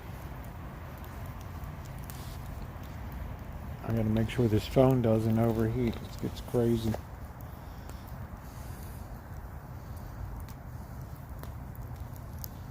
Boy, have we burned a lot of wood. One of the coolest things I saw in Miami when I went to the Walmart by the Miami airport, which is a nice place to boondock. You walk in and they had a bunch of Cuban people sitting in this area, right in the middle of the Walmart, and they had like a gelato and a Cuban coffee station. Wow. I never seen that in a Walmart like that. And you can go in there and sit down. And Yeah, I have think tea I and like a coffee. light. Yeah, I think I like a light roast. Yeah. But Tim Hortons coffee really fascinated me. Jim Rosie was having 4 large coffees a day. I was addicted to that stuff. Yeah. when we came to Michigan, it was pretty. It was even in the Buffalo it was bad, right? Yeah, when We you tried as to get soon it as in you Buffalo, and it didn't taste the same. as soon as we crossed over the border, I couldn't wait to get to a Tim Hortons, and I'm like, forget it. I'll do 7-Eleven coffee. You know, that was it. That was it. Yeah. Yeah, thank you, Mila. Let's see, I don't think the Fry's brand private selection chocolate raspberry torte flavored coffee. Yeah, there we go.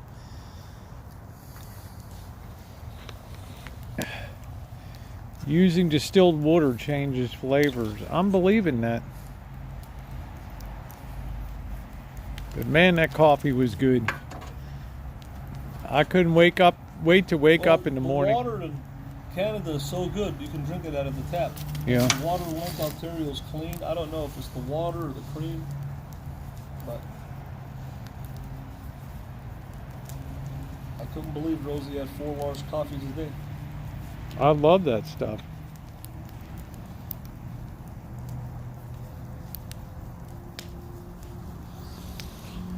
One thing I learned about you is that you love dumplings so much.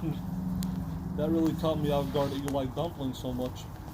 Well, I like Xiaolong Bao, which is a very special Shanghainese from Shanghai dumpling. Because the juice stays inside of the thing and it's so tasty. Have you ever had pierogies? I think I have. I know Mr. X would like pierogies and all that.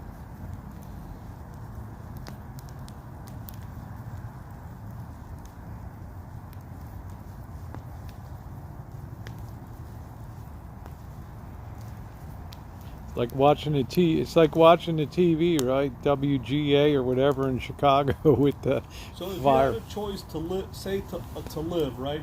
Say if you were to buy a condo or something, right? Would you live in Toronto or Chicago? I don't know. I just think it's Chicago. I think has a wider food scene. It's not as expensive as Toronto on a daily basis. I thought Chicago was very well priced food. Detroit was really cheap for food. Oh, that was.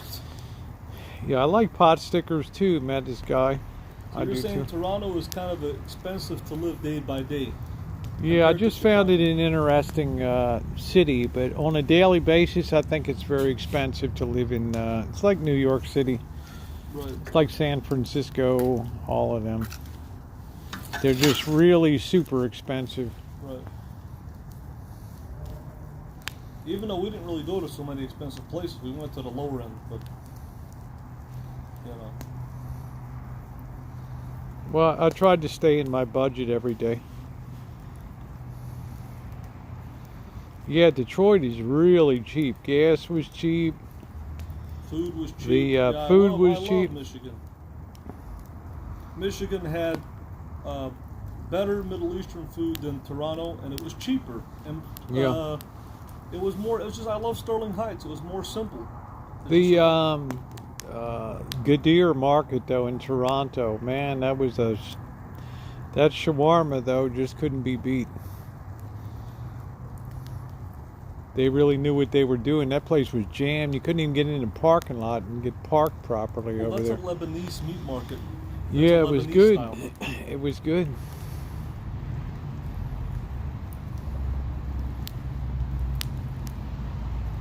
Yeah, I know. We went all over Dearborn.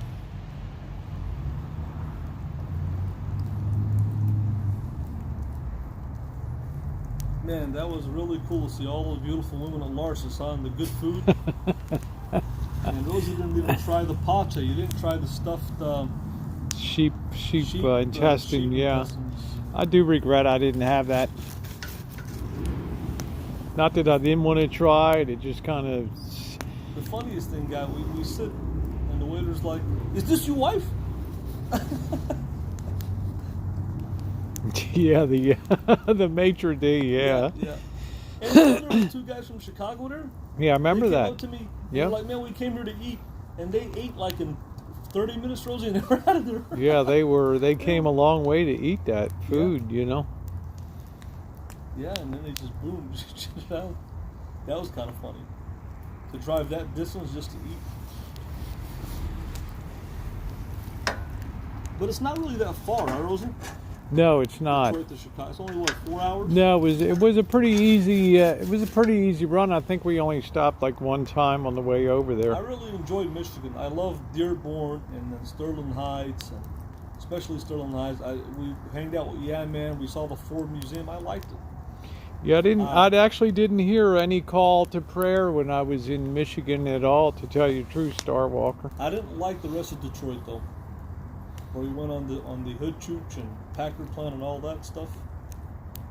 Yeah, 12 miles, 17-mile road. It took me a long time to understand to make a left-hand turn in Detroit is just ridiculous. You have to loop around this. You go off to your left and then you come into a double turn. It was weird, you know. And it was raining the first night I got there, and it was miserable. We had some goofball following us, and we had a confrontation with it. Well, I confronted him. He was a weird dude, and that's when the Sterling Heights cops came after us. What about the guy that was selling the flowers that was after me? He thought I was going to steal his flowers. Yeah. It's kind of weird, you know. And then the next thing I know, the Sterling Heights police are pulling us over.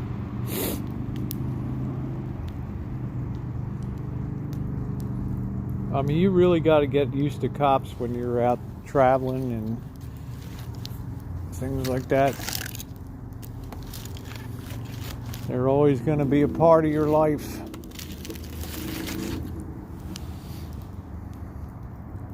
I don't think Whiskey OG will ever get out on Oh, they wanted the ID. They wanted to know why this guy was so hep up about something. He claimed it like Marshall had stolen something, and we didn't even get out of the car. You know, we hadn't even gone anywhere.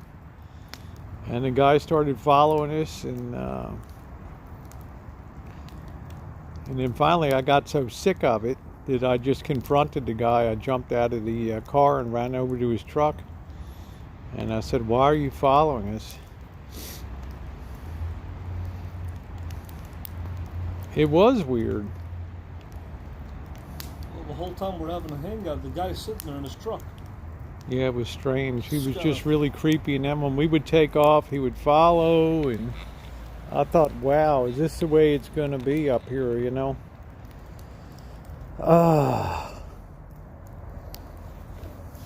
It was weird, Star Walker Blue. It was very strange.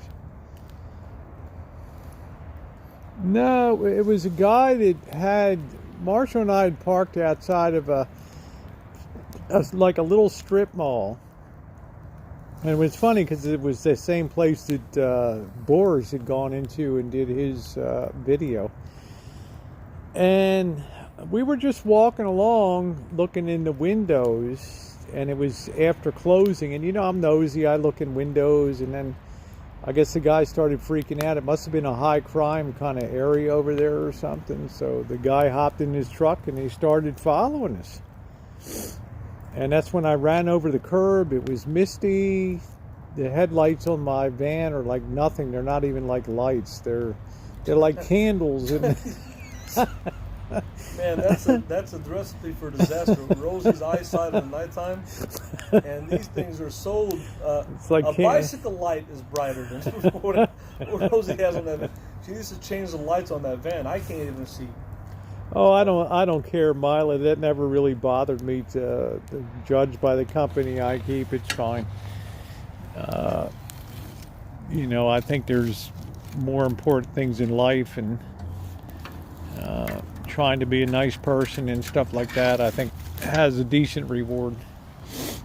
But yeah, I could hardly see, and they didn't have any lights. That highway didn't really have any lighting on it at all. And the Burger King was very dimly lit. It was already closed for the night. And I had to wake up. I popped the tire. I woke up in the morning. I had a flat tire. I had to get that taken care of. And then my phone fell down 2 minutes after Marshall said, "Hey, you need a better case for your phone." I'm like, "Man, I've had this thing for 13 months and never had a problem." 5 minutes later, it's down on the ground with with the shattered screen. Rosie, I told you. Look now. Look. I've dealt with a lot of phones without the outer box. You drop that face first, it's over. I would never have $1,000 phone like Rosie without I'd have insurance on there. Plus, I'd have the best OtterBox or case. They got life-proof OtterBox. But she has these $20 Chinese things on her that don't. You know. Now I got a Otter. I think I got an OtterBox on it. I don't know. It's got a rubberized corners and everything on it.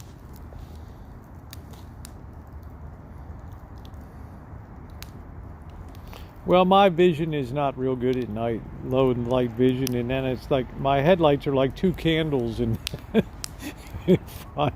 Yeah. I remember Marshall's like, if we were team truck driving, I'd be terrified to go to sleep. If I had the team with Rosie in the nighttime, I would drive nights and have Rosie drive days. And you know what? I hated driving nights in the trucking because it's depressing to drive in the nighttime. You can't see anything. You can't see anything. And it's depressing. You get tired. Yeah. Easier. So I always like to drive in the daytime, but. So that was pretty funny, but popping a tire wasn't cool. But I'll tell you, the Bell Tire was really nice people. They really took care of me. Yeah.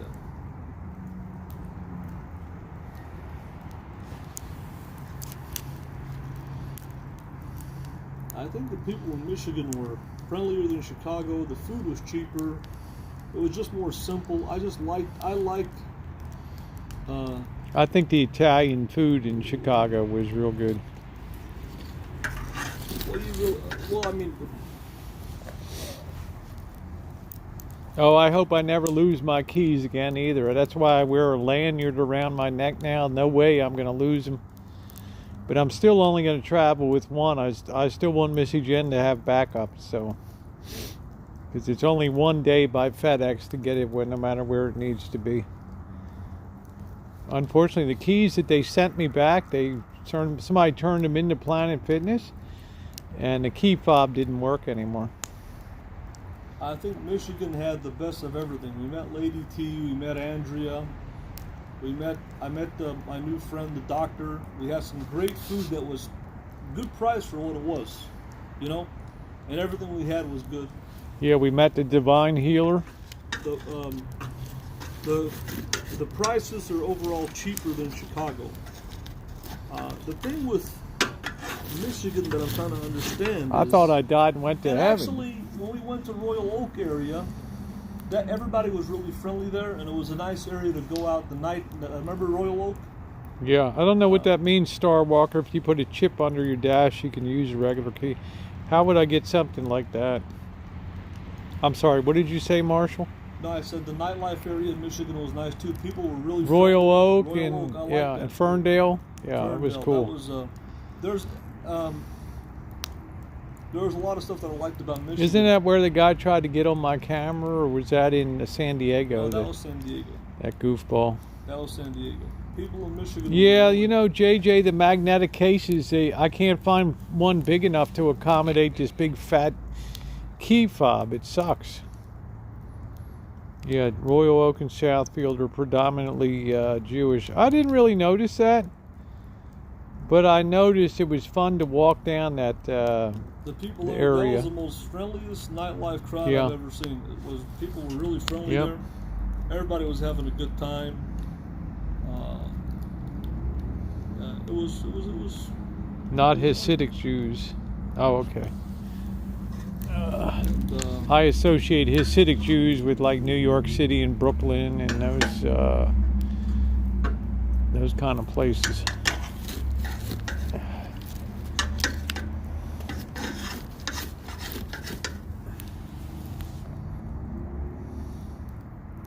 Chicago has turned into a police state.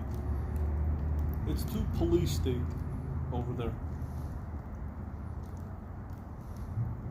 I have to say, of all the cities that I traveled to, none was as over policed as Chicago was. You couldn't even come out on the street without seeing a cop car. It was unbelievable. In a way, that means the city's safe. Well, I mean, it was safe. unbelievable. Yeah. But it was like Tijuana was the only other place I saw that was so many cops, you know, in Tijuana. I felt really safe in Tijuana. I felt like I just felt like safe. Chicago. I'm just saying. I felt safe, really Yeah, safe. I felt safe there. Yeah, I think it's a good thing, you know. Yeah. Here in Santa Rosa, you never see any cops. I don't even know where they're at. I don't even see them driving around. Well, they don't come down to this area too much. Yeah.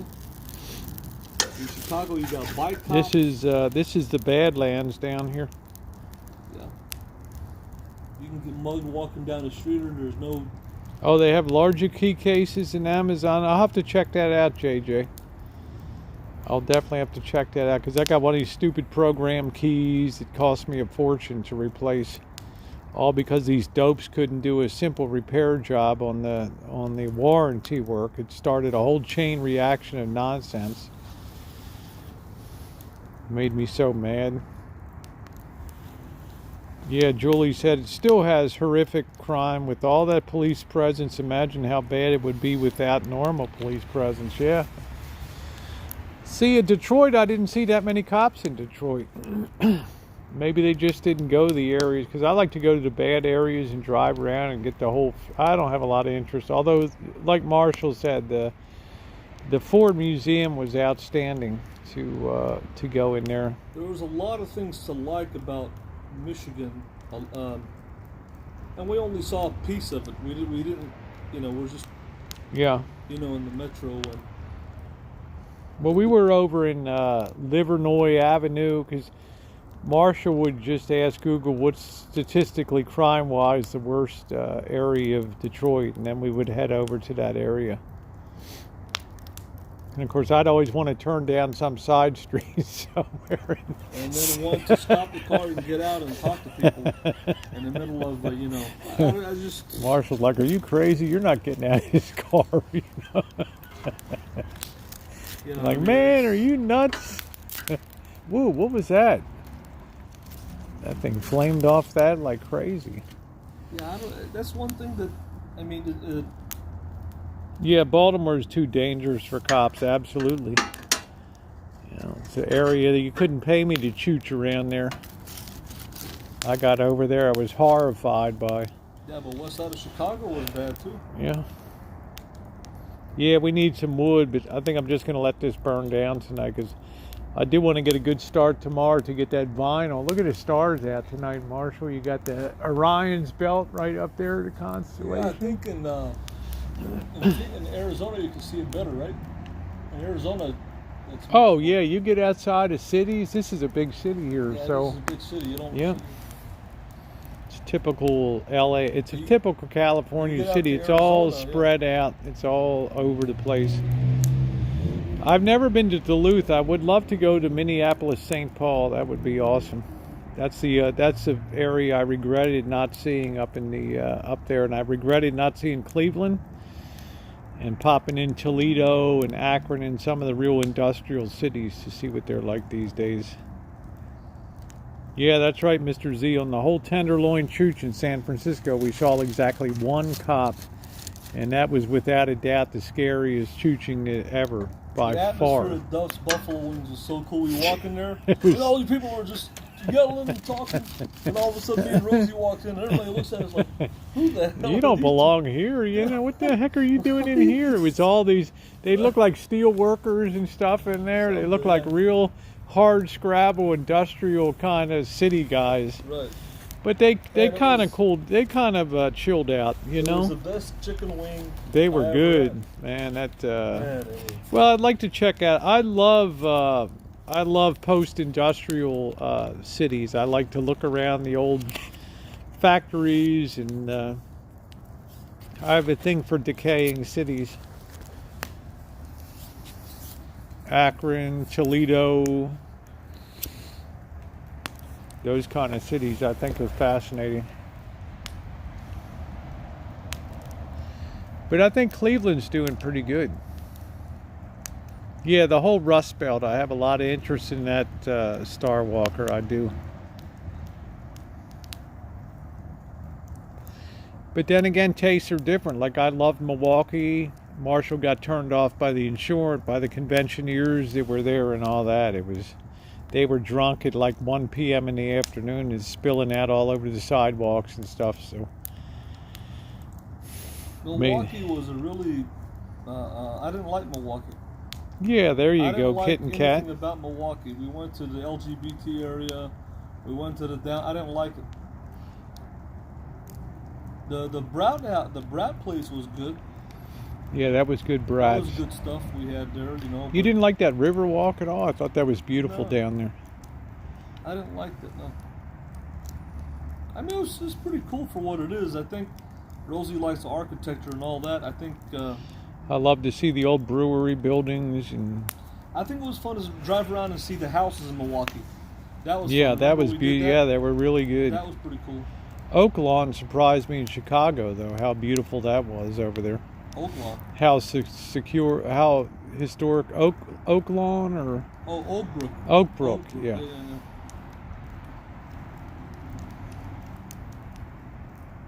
Yeah. That's right, Shay Lee. The campfire is the best part of camping. Yeah. We had a lot of good memories on that travels. Yep. It was fun. It was fun. It was a lot of fun. The heat wasn't fun. That's what The really heat was horrific. beat me down was that heat. The heat and the humidity beat me down. Not having the AC in that van. Or thank God Patricia Wakefield sent me that little fan for Yuma, or I would have died down there. But then we got a break in the weather, right? Yep. We got a little break. And,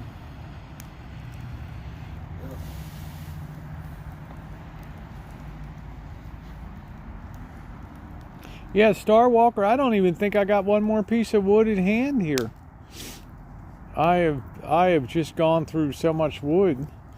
I gotta go to the very back of the property. I have some wood stacked at the fence back there.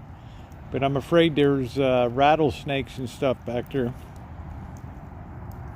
Let's see, Uncle Ben says, how did you find that place with all those camper vans in, that was actually Wisconsin, that was the Petite RV. it was actually in Illinois. It's on the close to the border. Oh, it's right on the border, but yeah, that was an amazing place. And then Marshall's discovered they have a whole huger lot that had, bigger lot that had like everything under the sun back there. It's like they didn't want to sell anything though, you know, it was weird. I never in my life saw, if you're into camper vans, that was heaven.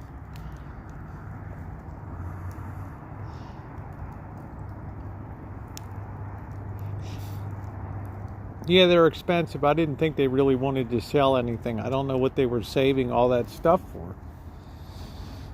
They gave you the whole line. It's not ready. Yeah, nothing's ready to sell.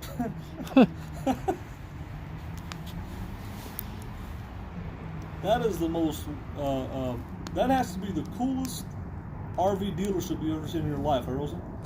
Yeah, that was unbelievable because if you're into Class Bs, if you can't find like every Class B under the sun down there, it's pretty amazing. It's unbelievable. That second lot was unbelievable.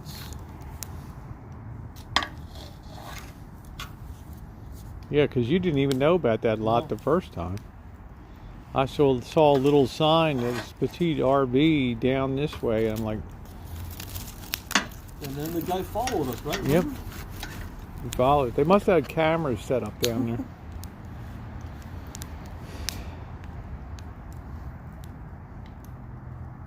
You had your eye on that Sprinter. Yeah, they were nice. You saw that leisure travel, you're like, whoa. you started urinating in your pants. You're like, whoa, I'd like to have this one. Or as you would say, I started salivating. Yeah. You were just frothing at the mouth for that leisure travel Sprinter. You're like, man, if I was in that thing, I know I'd be the king of the road. Well, yeah, if you got about 50, 55. Yeah, well, I don't have 50, 55 to Cash put out. into something. Cash out your, My retirement, Yeah. get that. Oh boy.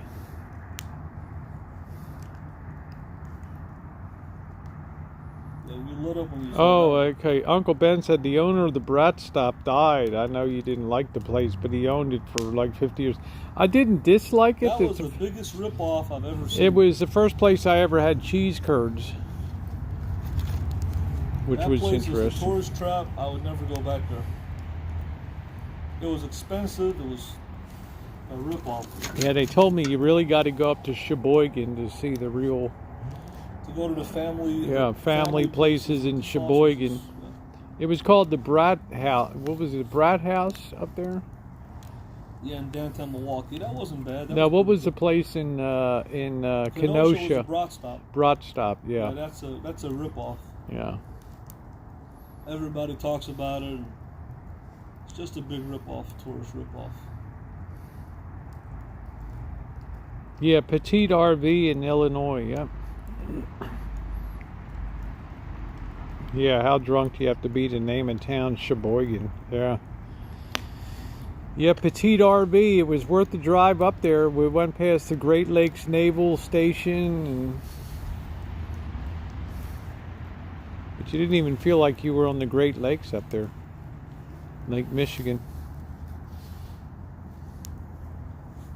That's a rough area, Rosa. That's Yeah. even rougher up there than it is here. Really?